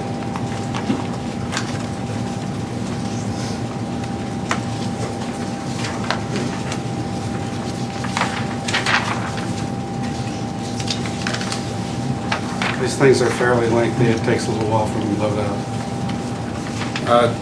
The change you see in front of you, labeled change one, is in addition to the $76,636.06 that we initially looked at. Tammy brought to me that there was a need for more tables and chairs. When this school was originally built, it was built to provide community services, which is why we built it in the fashion that we did, with the doors extending into the gymnasium. Unfortunately, in the original construction, we kind of ran out of funding, and we didn't pick up the chairs and tables that we needed to support community activities. At Ms. Coon's advisement, she said we need tables and chairs. So that's the addition that you see, which brings the total up to $95,679.33 for Glenwood Elementary School. And that's what we bring forward tonight for, and we're asking for that amount for that particular school. At Glenwood Intermediate School, this is Phase 2 construction or Phase 2 purchase.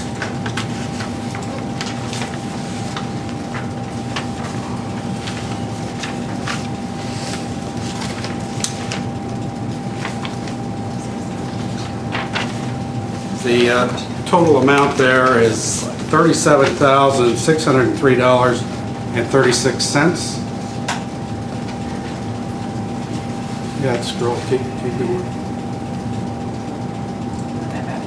It's right there at the top. Scroll on down. Right there. There it is. And that's what, for furnishings, fixtures, for the classrooms, that are part of Phase 2. So we're going to ask for those to be purchased now because we can't wait until the school is complete with Phase 2 construction. It takes 8 weeks to get this equipment. Next item is Ball Elementary School, and there we're at $26,797.31. That's for furnishing the new addition.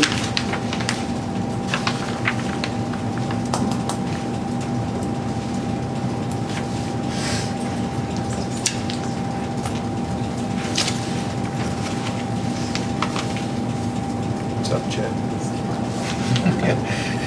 They're big files.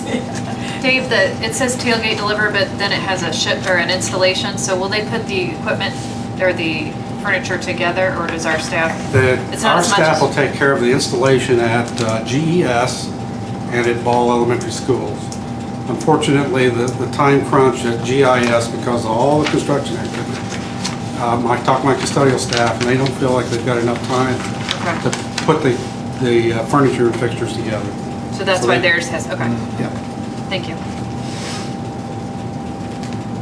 So tonight, we're asking for you to accept the bids from Verco for those amounts.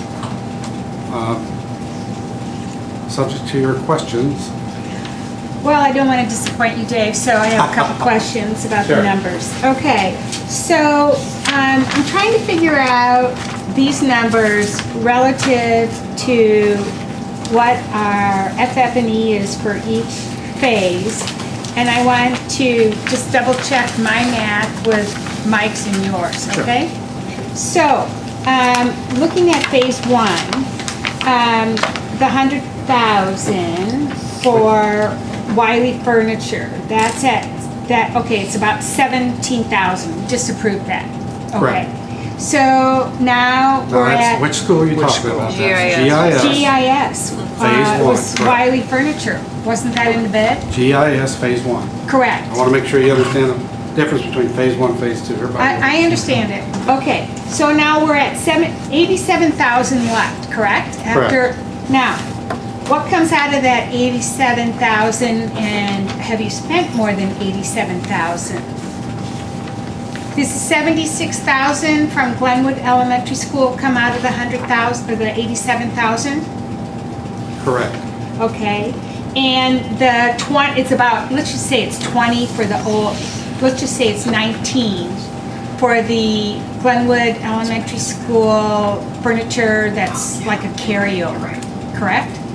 I'm with you. Go ahead. The 19,000 that didn't really get ordered when it should have, when the original building was first built, isn't it That's about correct. 19? The tables and chairs you're talking about. Yeah. That's the change one you see in front. 19,000. Okay, so the way I look at it now, we're at, Hold on, before you add that up, I think the 87 you're talking about is this, that's already been spent. no, Right I'm over just there. saying 100,000. But he said, I think Dave didn't hear you correctly, that you said that the GES money has to come out of that 100,000, and that's not correct. Oh, it's not? No, because it's got its own line item. Oh, down here, Here's that, okay. and then here's one here. That's GIS. Right, Okay. she said GE, and there's one here, Okay, right? Down here. so that's 100 minus She's looking at 76 that one, but minus here's one, here's 19. one. They Okay. each have a- Okay, so then Ball where does balls 26,797 come out of? That 100, The 100 for Glenwood Elementary? Or, that's where you put it, right, Mike? You put 100 in each There were three $100,000 line items. for phase one. Yes. For all three of the additions. Okay. $100,000 each. correct? Okay. So my question is, we can sort of mix and match our, as we please, but what's our total number relative to the 300? We only have $100,000 in the budget, so it's whatever it adds up to is For each school. for each school. So do we know what that total is, the actual is for each school? At this point, no, no I don't, because I'm still, as of today, I'm still getting numbers in. You see them in front of you. But I can have that. On our spreadsheet, Mike, on the spreadsheet, the FF&E actual to date, on the far right-hand side, that's what's been spent to date, and that includes the numbers that you're presenting here tonight. The tight numbers and the numbers that David has spent over the course of construction for Alarm, fire alarm data systems, wire, just IT. That is less than 19,000 you see in front of you tonight. There's 76,000 at GES. That Should be isn't on that line item. Should be 95 something. Right. Okay, he did, okay, and this is why. Susan, do you see the FF&E on the right-hand side, Yeah, actual to right. date? So it's totaled up there, that's a running total of what's been spent so far. Right. The only, the 76,636, that's GES. No, is that? That's GES. Yeah, that's GES, okay. So that's already been paid, but that comes out of it's 100,000. And then another 19. So now we're at 95, correct? 76 plus 19. That's correct. So, okay, GES's furniture and fixture budget is now done. Because, we can't go over budget on furniture and fixtures. We gotta, I feel very strongly, we cut back on the furniture if we have to. Okay, not addressed. We're still looking at the IT number. Oh, That's still to be developed. you don't have the IT number in here? I'm Yeah. basically still working on what models and what, basically equipment we're making from. It depends on what model we run with, it's devised. But Mike's got a number in here. There's, We've got some data wiring. I gave them an Yes. initial number that gives them an estimate. They're right here. Yeah, Right. They're here. Yeah, I think some of that's in there. It might have some smart word stuff. Do- Stuff like that in there.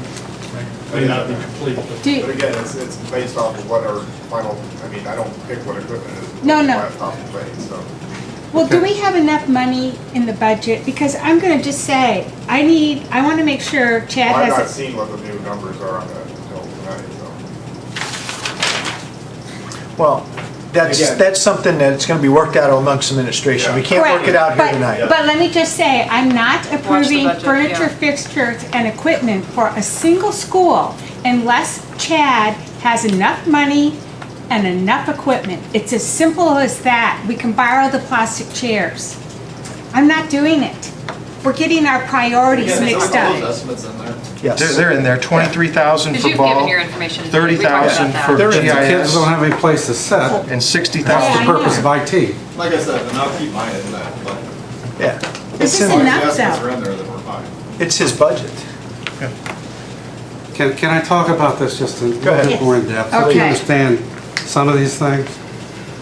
Typically, the alarm, data wire, and possibly IT are part of construction items.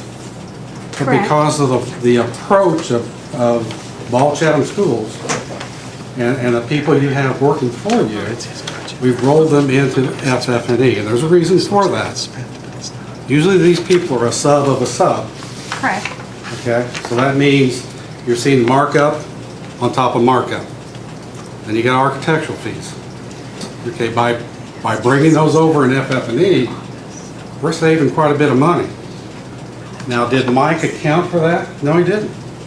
I understand, but my question is, let's say Chad needs some IT. Let's just say he needs a new server for 75,000. And this is only classroom, you can't Yeah, buy you- a server. This is. Okay, it's This is just, classroom equipment. okay, classroom equipment. We can't not have Talking seats smart and boards. desks and tables for our students. That's number one. I mean, you can't approve, if you can't educate your children because they're sitting on the floor. You the can teachers teach are without a sitting- smartboard, right? Sure. Exactly Can we? right. Okay, that's good to know. You talked earlier and several months ago about making sure we had everything out of storage. Were we able to access Yes. existing Okay. seating out Through of everything, correct? out of storage? Between all the buildings who have, between Elizabeth and Joe and I, we went through everything that we possibly could that was appropriate for our age groups. And just speaking for Glenwood Elementary, as far as with the new additions, the new 14 classrooms, that gives us 43 regular size, full-size classrooms, which include your art and your music. Next year, only 5 of the 43 classrooms won't be used for students for instruction. Knowing also that our class sizes, our sections have gone up from kindergarten through 3rd grade. Next year we'll have 6 sections each. And if trends continue, the following year with our 3rd grade class moving up to 4th grade, we'll have to possibly add another section due to enrollment unless we lose about 10 kids over the year. As far as the chairs and the tables that we just recently requested, that came up really, and it was a last minute because we realized within the past 2 weeks, we had to request 300 chairs for 2 events at our school for our own families. We almost didn't get the number of chairs because we had to ask for them throughout the district from somewhere else. We almost didn't have what we needed because of other events that were going on throughout the district. And even with our 300 chairs that we did get, we still had 100 people who were standing room for the events as well. Right now, we have 75 chairs for a public event, and we have 4 tables. So that's why I'm requesting, because as we continue, especially this summer, with construction in the other buildings, I'm not sure how we're going to be able to get things for the events that we have in our building. That's what the request, last minute request, we realized that we are having more and more of the community events in our building. Which was part of the design when that building was initially, Correct. because it would be much more efficient, it would be it would be more efficient, and it would be less expensive to heat it and cool it for community events than doing it at the high school. And oftentimes we're borrowing chairs from the high school, which will, sometimes we didn't quite work out this time, but before, we would usually have to plan our events so they could get them back before breakfast the next morning, or we get them after lunch. And from a facility side of the house, what that means to us is, I've got to put 2 people over there, move furniture over, set it up, break it down, bring it back. I get guys tied up for a full day. Meaning bathrooms. Every time they've got an event like what she's talking about. So we're doing this to make sure we got extra chairs for events then also? The chairs and the tables that, the last minute request that I put in, those are for events, especially since what we ran into, luckily it was our own event versus a community event that we weren't sure we were going to have the resources for. But it wasn't the classrooms. No, the additional was for the community portion of it. Are we buying furniture for the classrooms that will not be used next year? I gave 2 bids to Mr. We're furnishing all the rooms in anticipation of procuring at the best pricing, She did, because it's never going to get cheaper. yeah, she kept them separate though, so you could look at them as an all bid. I don't know if they necessarily came that way in this quote. No. How much is it to rent 300 chairs from Rent-A-Party, or whatever the current name is? How much is it? It's $2. It's $1.95 for the cheapest chair, and it's $3.75 for the next chair up. I'm planning a wedding, I know this. Okay, okay, And that doesn't include delivery or setup, by the way. okay. So Now- are there any other chairs in storage?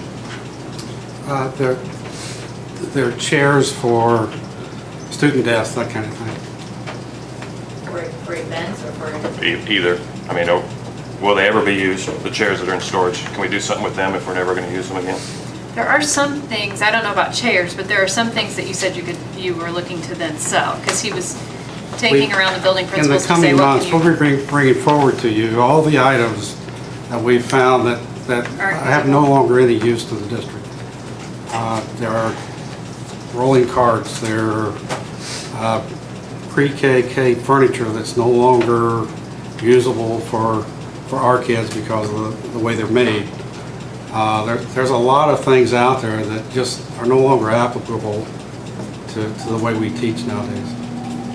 So those kinds of things will be brought forward probably by August. We're pulling together a listing of all those items. Trophies. Trophies. From 1928.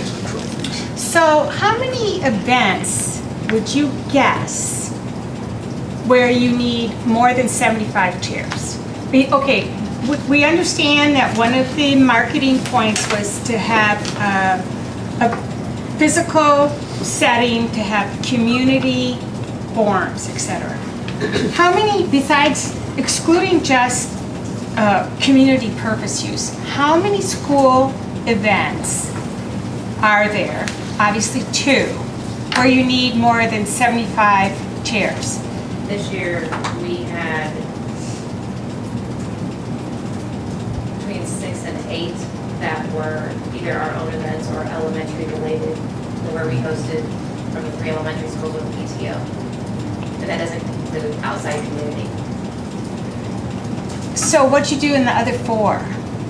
The other 4 events, did you do the same thing where you called a bunch of schools and everything was? We always have to, if it takes beyond the 75 chairs or the 4 tables we have to request to borrow from other schools. They send in a school addition, dude to hoping that they us. don't already have an event planned. They send a school to us, and then we have to go to each school and find out who's not using tables and chairs. And then we can drive from school to school, pick up tables and chairs, deliver them to her. Which is wear and tear on the table and chairs as well. And I'm thinking of all the kindergarten programs, first grade programs you have, especially in the spring. If you have 6 kindergarten programs, you need more than 75 chairs. Yeah, that's what I was just referring to, actually, was our first grade and kindergarten programs. Just this weekend, we had about 100 people standing room even with 300 Yes. chairs. And if you think about it, Kindergarten night, we all 3 are having it the same. Literacy night, numeracy night. if you think about it, we're pushing more and more activities to that building because we build it for that function. We're trying to move them out of GHS, which is always occupied for one reason or another. And community events especially, we're trying to push them into that building. REA is a good example of that. Last year. Well, excuse me, are there some chairs that are from Ball, for example, that can be permanently moved to GES? Are there some chairs from Chatham Elementary that can be permanently moved? No, okay. Just asking. Our chairs are the leftover ones from the old high school. That's how we received ours. So does every school have their own supply of extra chairs laying around that they use for events, or have they always shared? And is GES just short this year because you're a new school, or? We've borrowed for the last 3 years. I don't know. What do the other schools do? GI and Ball both have bleachers, right, for your, Right. that can see. And GE does. The high school old. GE has some small bleachers. What do you use, Kim? The high school's old. Oh, the old ones, but you keep them at your building? Used to be in the middle school. Well, and the bleachers are not always appropriate because if there are events during the school day, there's gym classes, so they can't use the gym. How much are we talking about for the chairs? 19,000. 19,000. Tables and chairs. This bid came in at 3 o'clock this afternoon. And everything else on that is for classroom? Yes. That's correct. Okay. Does it put us over the budget to do 19, add 19,000? Well, it depends on how you view the budget. You know, Mike came up with a budget, not anticipating that we were going to move data wire and fire alarm panels and those activities from construction to FF&E. Typically, FF&E is exactly what it says: furniture, fixtures that you purchase, and equipment you purchase for the building. Okay, you haven't thought, but we bought some cleaning equipment tonight. That's part of FF&E. So that has to be included in there. So are we exceeding Mike's anticipated budget? Yes, we are. Is it a need? Yes, it is.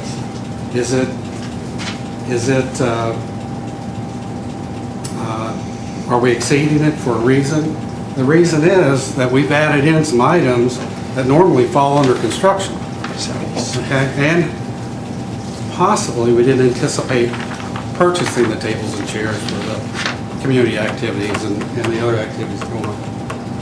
Are there other funds that we could use, or any other budget? I think what's going to happen is, but we're going to balance out between phase 2 and phase 1, which is purchases. Now that's going to be dependent on what Chad brings forward, because if he brings back a bigger number than what he showed me in the, early on in these projects, it's a budget buster, but he's telling me that there may be opportunity for savings. Now, we had, at one point, we had a list of items that we were going, alternate bid items that we were going to consider when we're done, to see if those, That's phase 3. right, Right. could the chairs fall into that? Well, actually, we need to purchase those now because they need the chairs for education come fall. No, the extra chairs, the 19,000. That's that's what they the need now. total. That's what they need now. Oh, The extra chairs and tables Mm-hmm. are 19,000. That's the community. That means For the you're community. without tables and chairs again next year. Could you keep doing what you're doing this year for another year? As long as we can get the chairs from the other schools. As long as Jim will play nice. The problem is they're in competition for chairs. We just don't have enough to go around in the district. Let me point out too that I don't know, what's the hourly rate for one of your guys to be over there moving chairs around? It's When they about should be doing other things. $28 an hour time you figure on it over there. So you've got 2 of them, Right. so you've got $56 an hour. And times 8 hours, right? Right. Well, times 16 hours, well, you gotta 8 move them hours, over, just move them figure 8 back. hours. 8 hours? Yeah. Totally. So, So every time we do that, it's not just a matter of going to one building, we have to go to many buildings. We have to remember where the chairs come from, but principals tend to have an idea where they come from. So they remind me, they bring the chairs back. So, the pricing is not going to get any better. They have the need, they've demonstrated the need. We'd like to start pushing more and more activity to that building. let me ask you a question here, Dave. On phase 1 work here, we've got, our post-bid project budget, $15,327. What line are you on, Jim? I'm on the bottom line of the phase 1. Okay. In the middle there, the gray line, the Yes. gray vertical line. We've got a surplus in there of $245,000 from what it looks like to me. That's correct. And we are paid out right now at 95%. Do we anticipate that it'll stay at that, but we still have contingency. I mean, that includes contingency, right? We're not even. That includes contingency, that 15 million. Corey, what are we gonna have on the 3 additions contingency? 400 maybe?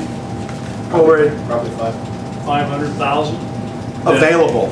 Available, coming back to Because we're us. not to the end yet. We haven't committed it yet on this year. Yeah. So Right. And Jim, that also doesn't include the potential savings through the GMP, general conditions funds, Mhm. that I still have to reconcile Right. once the project is Yeah. done. So there could be even more.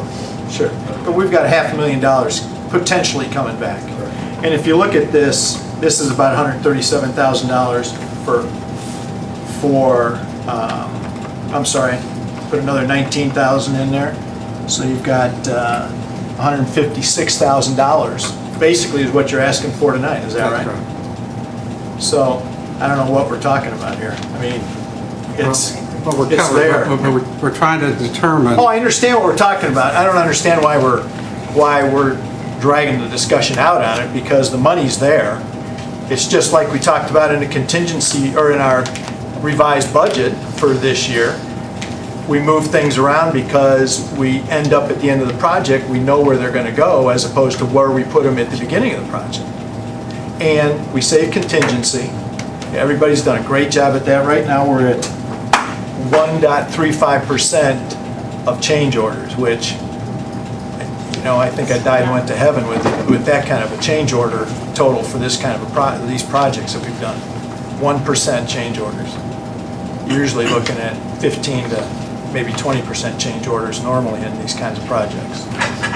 So the money's there. Yeah. It is. And I'd like to make a motion to approve all of these bids. I second that motion. We have a motion and a second to approve the bids as presented. Betsy, would you call the roll, please? Yes, Cott.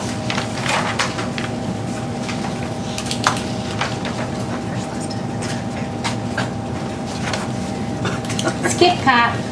Start with me. No, you guys. no, Oh, gotta are do you, it are you once. pausing? I haven't sitting there. Do you want discussion? You can do discussion. You did a first and a second, or a motion, but you can do. So we're filling all our classrooms right now with chairs. Yep. After this bid is accepted. With, except this. This is more. Even at GIS. Minus one. What's that? I went down one room. Okay, but some of these rooms aren't even gonna be done for another year. Which one? No, they'll all be done at the end of the summer. Our rooms will be done. You'll be done. The rooms at And they're all gonna be full with classes. CES, I mean, at GES are already No, they do have, at GES, there are already done, 4 or 5 that aren't gonna be used. 5. maybe. 5 empty classrooms full of chairs. Can they be used for special events? No, they're They're children's chairs. size. They're the chairs. wrong They're size. student chairs. They're not age appropriate. They're not adult Not appropriate. yes. adult appropriate. Probably not. Steve said he gets. Yes. Maddox. Yes. Nucis. Yes. Weitzel. Yes. Worley. No. Carter. Yes. Petermeyer. Yes. Thank you. All right, item 8.3, Glenwood High School bus lanes and asphalt repair.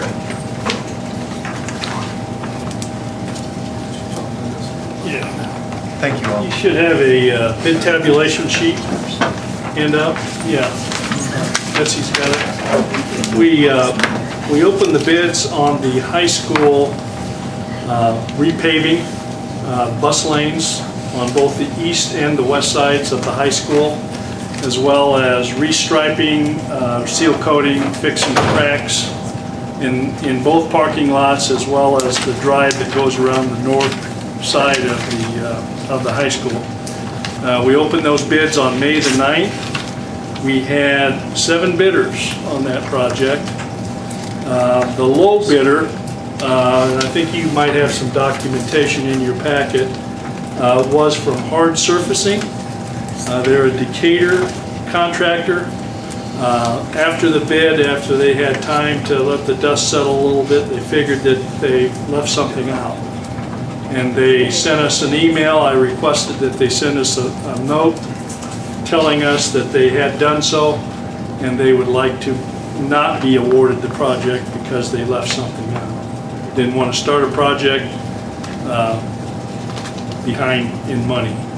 So the next bidder takes us to Kinney Contractors. They are a contractor from Raymond, Illinois. You've probably seen some of their trucks around. I know they're doing. also here. I mean, they live here in the district. Yeah, they've actually have, I think one of the owners lives here in the district and may have some students or had students that go to your schools. Here in the high school. They've been in the concrete business. I've known them from about 30 years ago. So they've been in the concrete business for some time. They're a general contractor as well as a highway concrete paving. You've seen Kinney trucks all over they're on MacArthur Boulevard right now. They work all over the state. They work all over, yeah. I do a lot of, they're IDOT approved to the tune of about a $51 million project. They've got good references. I called a local reference, a gentleman, city engineer in Springfield, and chatted with him just a little bit. And they've got a couple projects, couple $1 million projects with them right now, and they're fine. They know concrete, so. I think it's a win-win. You know, we do have to go to the next one because of the request from Hard Surfacing. Our estimate for the project for this amount of work was $691,000. Kinney Contractors is below that at $628,500. We established a couple of 3 alternates. Again, that's our way of trying to contain budget. We didn't need it again in this case. And well, I think we can do all of the alternates and still be within the budget that we're carrying forward. We are recommending tonight that we accept all the alternates. The alternate one is seal coat the north drive, which is in need of seal coating. Pavement drain system, let me explain that to you a little bit. About 5 years ago, we did an asphalt project on the tennis courts at GHS, and upon excavation, we found that the water table was just under the asphalt, which was causing the asphalt to fail quickly. After some consultation with our engineers, they recommended to put this pavement drain system in based on that. Lime stabilization, you want to talk about that a little bit? Yeah, lime stabilization is if we do open it up and the soil is not proper for the right compaction. I think he did it at GES. He did some of that work there underneath the parking lot. If we would recommend that you include it, if it's not needed, if we open it up and it's compactable, and we would take that out as a deduct, change order to deduct it out. We also have another line in there, allowance line. You never know when we start tearing out those bus lanes if we're going to hit any conduits or pipes or anything, and Julie will come out and mark the primary services, but they won't mark all your pole lights and everything else. And if we hit that, contractor really, you can't hold them hostage for that, otherwise they're going to inflate their bid so high that, so you know, that allowance money is there to offset things like that. If we don't use it, we give it back, you know, so there's a line item in there for that. So we've got some contingencies built into it as well. Now, I have a question. The concrete work is going to be bid separately, is that correct? No, that's all part of this whole package. Okay, it's the re-asphalting and the concrete work. Right. Really what we're doing is about a 25 or 26 foot wide bus lane. On the west side, it's kind of L-shaped, comes in from Plummer, turns west towards the parking lot and drive at GES. And it's about, you know, 25 or 30 feet wide or so. It varies a little bit. On the east side, we had failures at both sides. On the east side, we have a U-shape that comes off of Plummer and runs up alongside where the athletic, where the gymnasiums are, and to the front entrance. That's going to be all in concrete. So there will be two surfaces out there. And we just recommend, highly recommend, that you roll your buses on concrete. And we would seal coat, fix the wide cracks, and restripe all of the asphalt that's out there. That's also included in this price. Will that concrete start at Plummer or at the, what do you call it? The Well, there's an apron, whatever that there's is? an apron out there. Actually, that's a good point, Jim, because you know, you approved a few meetings ago that bike path that's going to be along the front. There's another engineering company, Green and Bradford, that's working on that. We have cut it off. We've shown a demarcated line where they're going to take over.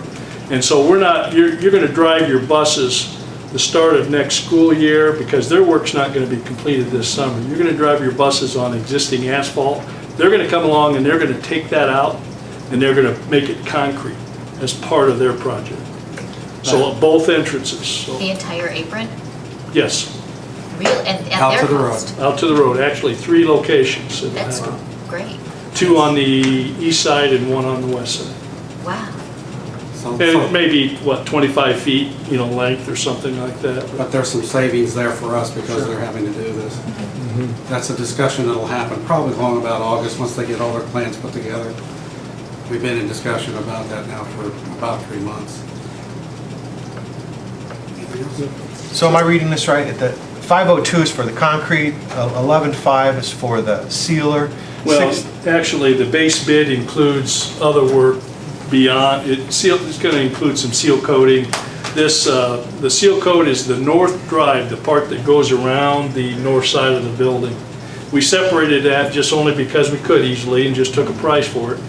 You know, in case, you know, we had not so good bids, you could elect to not do that portion if you wanted to. It needs to be done, but that's just a way of containing a budget. So. Okay, so, and then we've got the You have to add them all up. Drainage at 64, and then if we need the lime at 51 for a Yeah, so total of you may not even 628. need that, but I'm gonna guess you're gonna need something. Now, the boring, we have borings done, and those were done in January or February this year. And then, we didn't see any negative water, but you never know, what you're gonna find. Water tables do change, so. It's just in there if we need it. We will change order it out, take a deduct if we don't need it. Or we may need a portion of it. May not need all of it. Well, it may, yeah, and that's not just the reason we did it at GES, when we did some of that at GES, if anybody remembers that, on the original portion of GES, because it was delaying our construction. So so we did it, and I think we did some of the same at, well, it was for that parking lot is where we did it. We didn't do it on It's for the roadway, it's for the. not for the addition, right? We didn't have to stabilize the We didn't addition. have to stabilize the road. But if it delays, if it's going to delay it because it is excessively wet, we don't have the luxury of waiting until it dries out. We can't wait all summer long. If we open it up and it starts raining for a solid month and then we make a big, we do have a way to still get the work done with money that's already in there. And there's different levels of lime stabilizing that they can do, different percentages of lime that they can put in. So, Summarize it. Hard surfacing, their email said that they had 30,000 that they left out. Is that right? yes, that's correct. That still leaves them underneath. They would still be under, yeah, but And they you just- they want it out? can't allow them to, well, see, that allowance, they should have had that allowance in there. And he doesn't have enough profit in the project to overcome that, because we're gonna make them use 30,000, you either give us back $30,000 or spend $30,000, so that's money that you've already, that you got coming back to you, so. That was their mistake then. It was their mistake. It was clearly on the bid form, and he just missed it. And but you're right. If he had seen it, he would have still been low contractor by 20,000 instead of 50,000, and he's low now, or whatever the difference is. But he just can't make up the difference. Right. Kenny's got it all in there. We asked him. We always ask the low bidder. The first thing we do is, you have everything included. You don't want to pull your bid, do you? And sometimes you get this.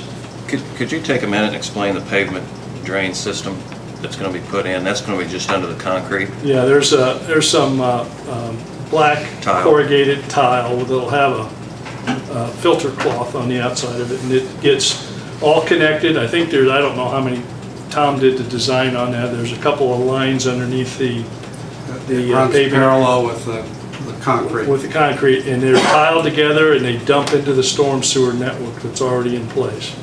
And that's already in the parking lot. That's already in the parking lot. But this is just, this will relieve any subsurface water that's in there. It'll also help the parking lot. Because we'll use that sock tube all the way over to the manholes. Yeah, because that's part of our issue, isn't it? Outstanding water we constantly get over. Yeah, I think it's just prudent to include that, at this time, because you can never do it later, it's. Yeah, well, it's failing, so it needs to be repaired. It's in the Phase 2 work, and it's within budget. It's within budget, that's bottom line, yeah. Other questions, comments? I move we accept the bid from Kenny Contractors as proposed tonight. So we have a motion from Jim. Second. Brandon? Betsy, would you call the roll, please? Maddox? Yes. Nucis? Yes. Weitzel? Yes. Worley? Yes. Carter? Yes. Pop? Abstain. Petermeyer? Yes. Item 8.4, Jim purchase of 2015 lift bus. Good evening. I hope to make this very easy for you. I was here last month asking you to reject our previous bids. Suggested that I was hopeful that if we went a different way and bought a new bus, I was able to trade off 4 buses to replace the one. I was hopeful that we could get it under 90,000. You can see the highlighted bid. The actual bid number come in at 65,000. So Our original plan to buy 2 used buses and trade 2, we were going to spend around $147,000. That was the bid that we had last time, so quite a savings doing it this way. So I would recommend we move forward with the 2015 lift bus and trade the 4 buses that we had talked about. And just to confirm, you're very, very confident that being down in net 3 buses, we're not going to be in any jam? Correct. I'm absolutely confident that that will not negatively affect what we're doing in transportation. We've already made plans to consolidate 2 additional 2 routes, go from 4 to 2. So I know I've already made up 2 of them, and don't see a problem with the 3rd one at all. All right, so what we have is a recommendation to accept the bid from Midwest Transit Equipment in the amount of $65,418 for the 2015 lift bus. I make that motion. Second. Thank you, Susan. Thank you, Jim. Betsy, would you call the roll? Nucis. Yes. Weitzel.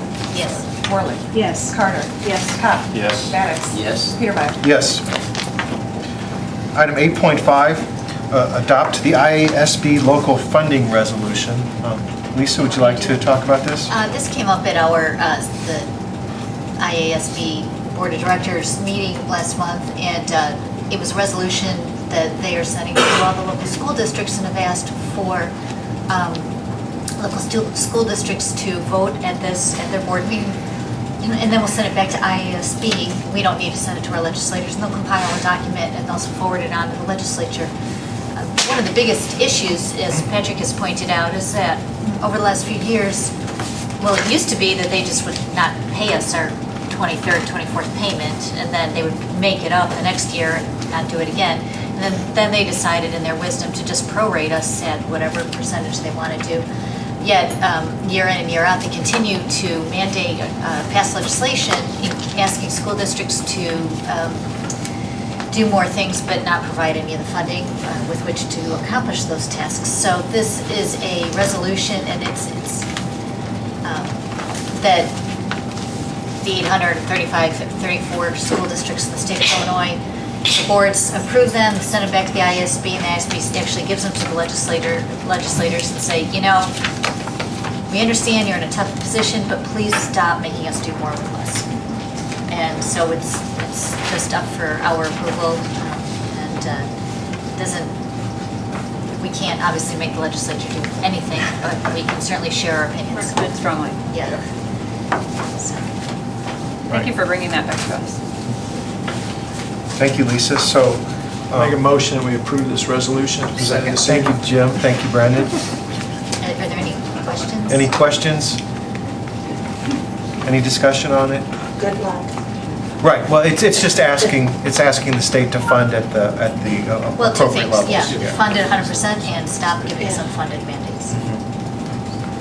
Neither, which Right, written by the IASB, and they're using it for their lobbying efforts on our behalf to ask for funding at full levels. And as you know, they've frozen the level at 6119 and only funded at 89% for the last few years. So it's a shortfall that falls on, well, we just don't get the money, and it makes it more difficult to operate, especially in today's environment.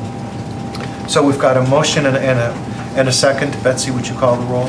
Worley. Yes. Carter. Yes. Cott. Yes. Maddox. Yes. Nucis. Weitzel. yes. Petermeyer. Yes. Yes. All right. Communications, future board meeting dates. If there are any concerns about any of those dates, we can adjust them accordingly. So it's a busy schedule with bargaining. Oh, sorry, I was looking at the one you already approved. Sorry, that was in consent. This one is just your upcoming meeting dates, like we always put on. Right.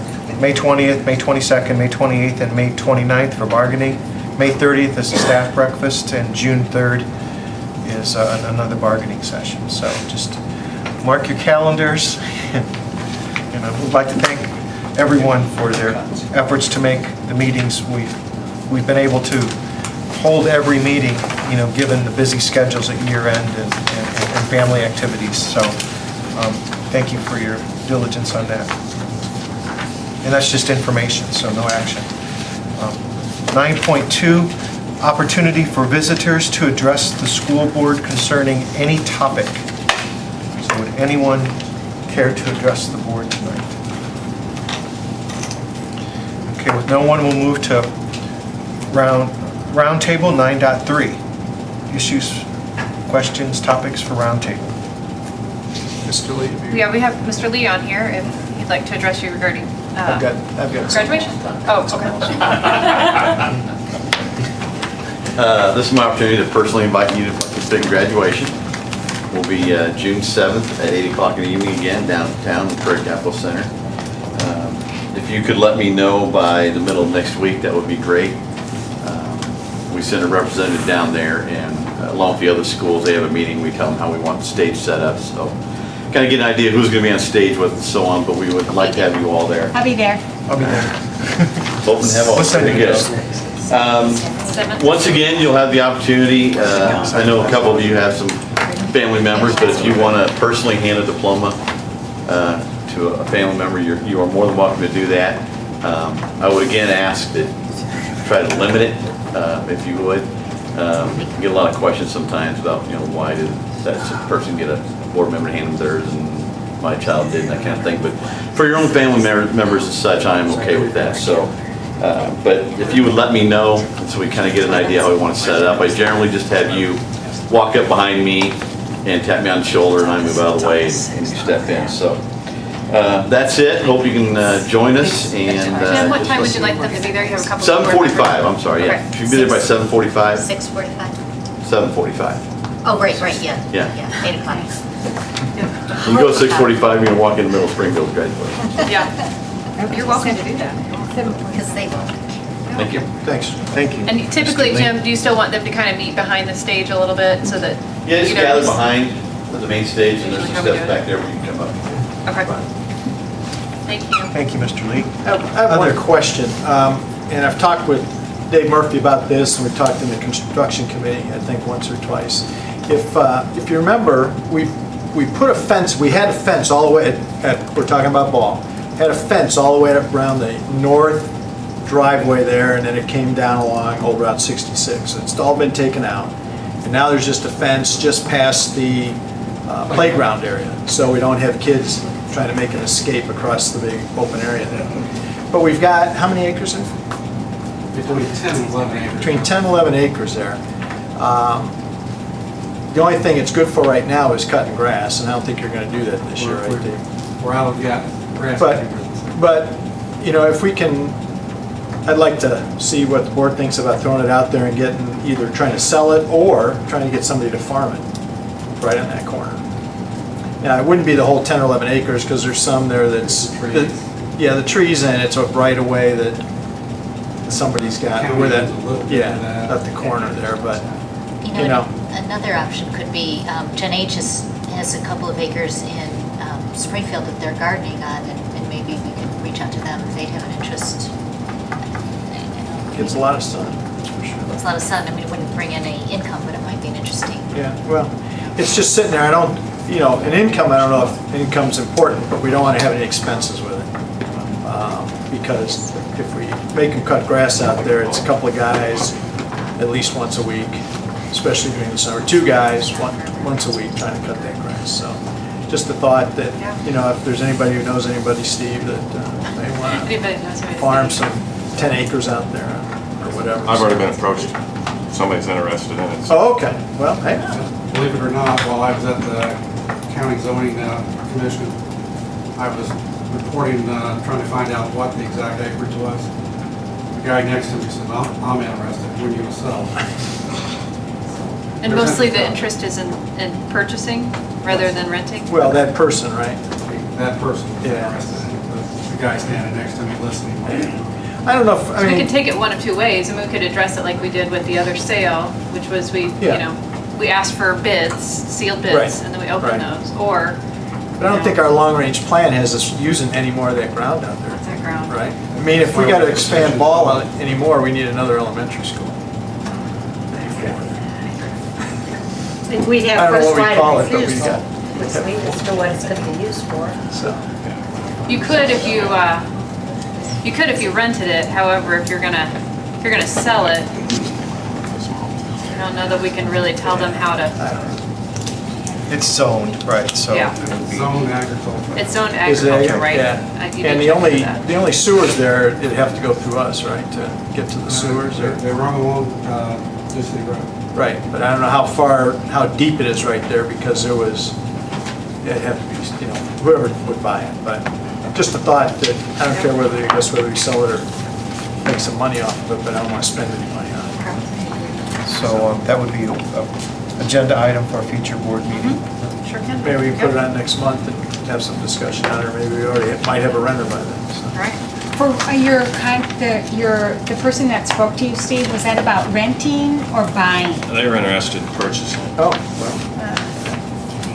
Well, They heard from a previous meeting that there might be an opportunity to buy it, and word got around. And So would it be prudent to provide a survey so we understand what we're selling?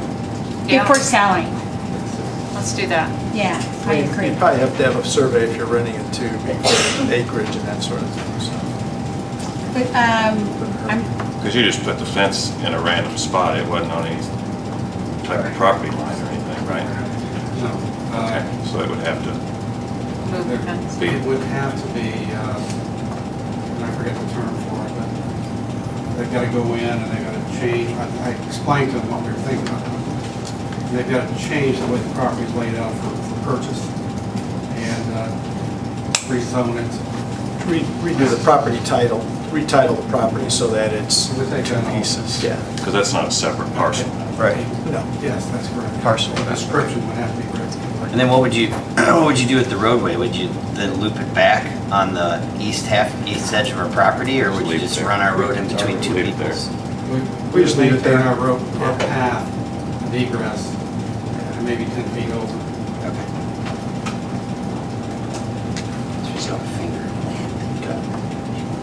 So you'd incur some cost in surveying and title work to change the title?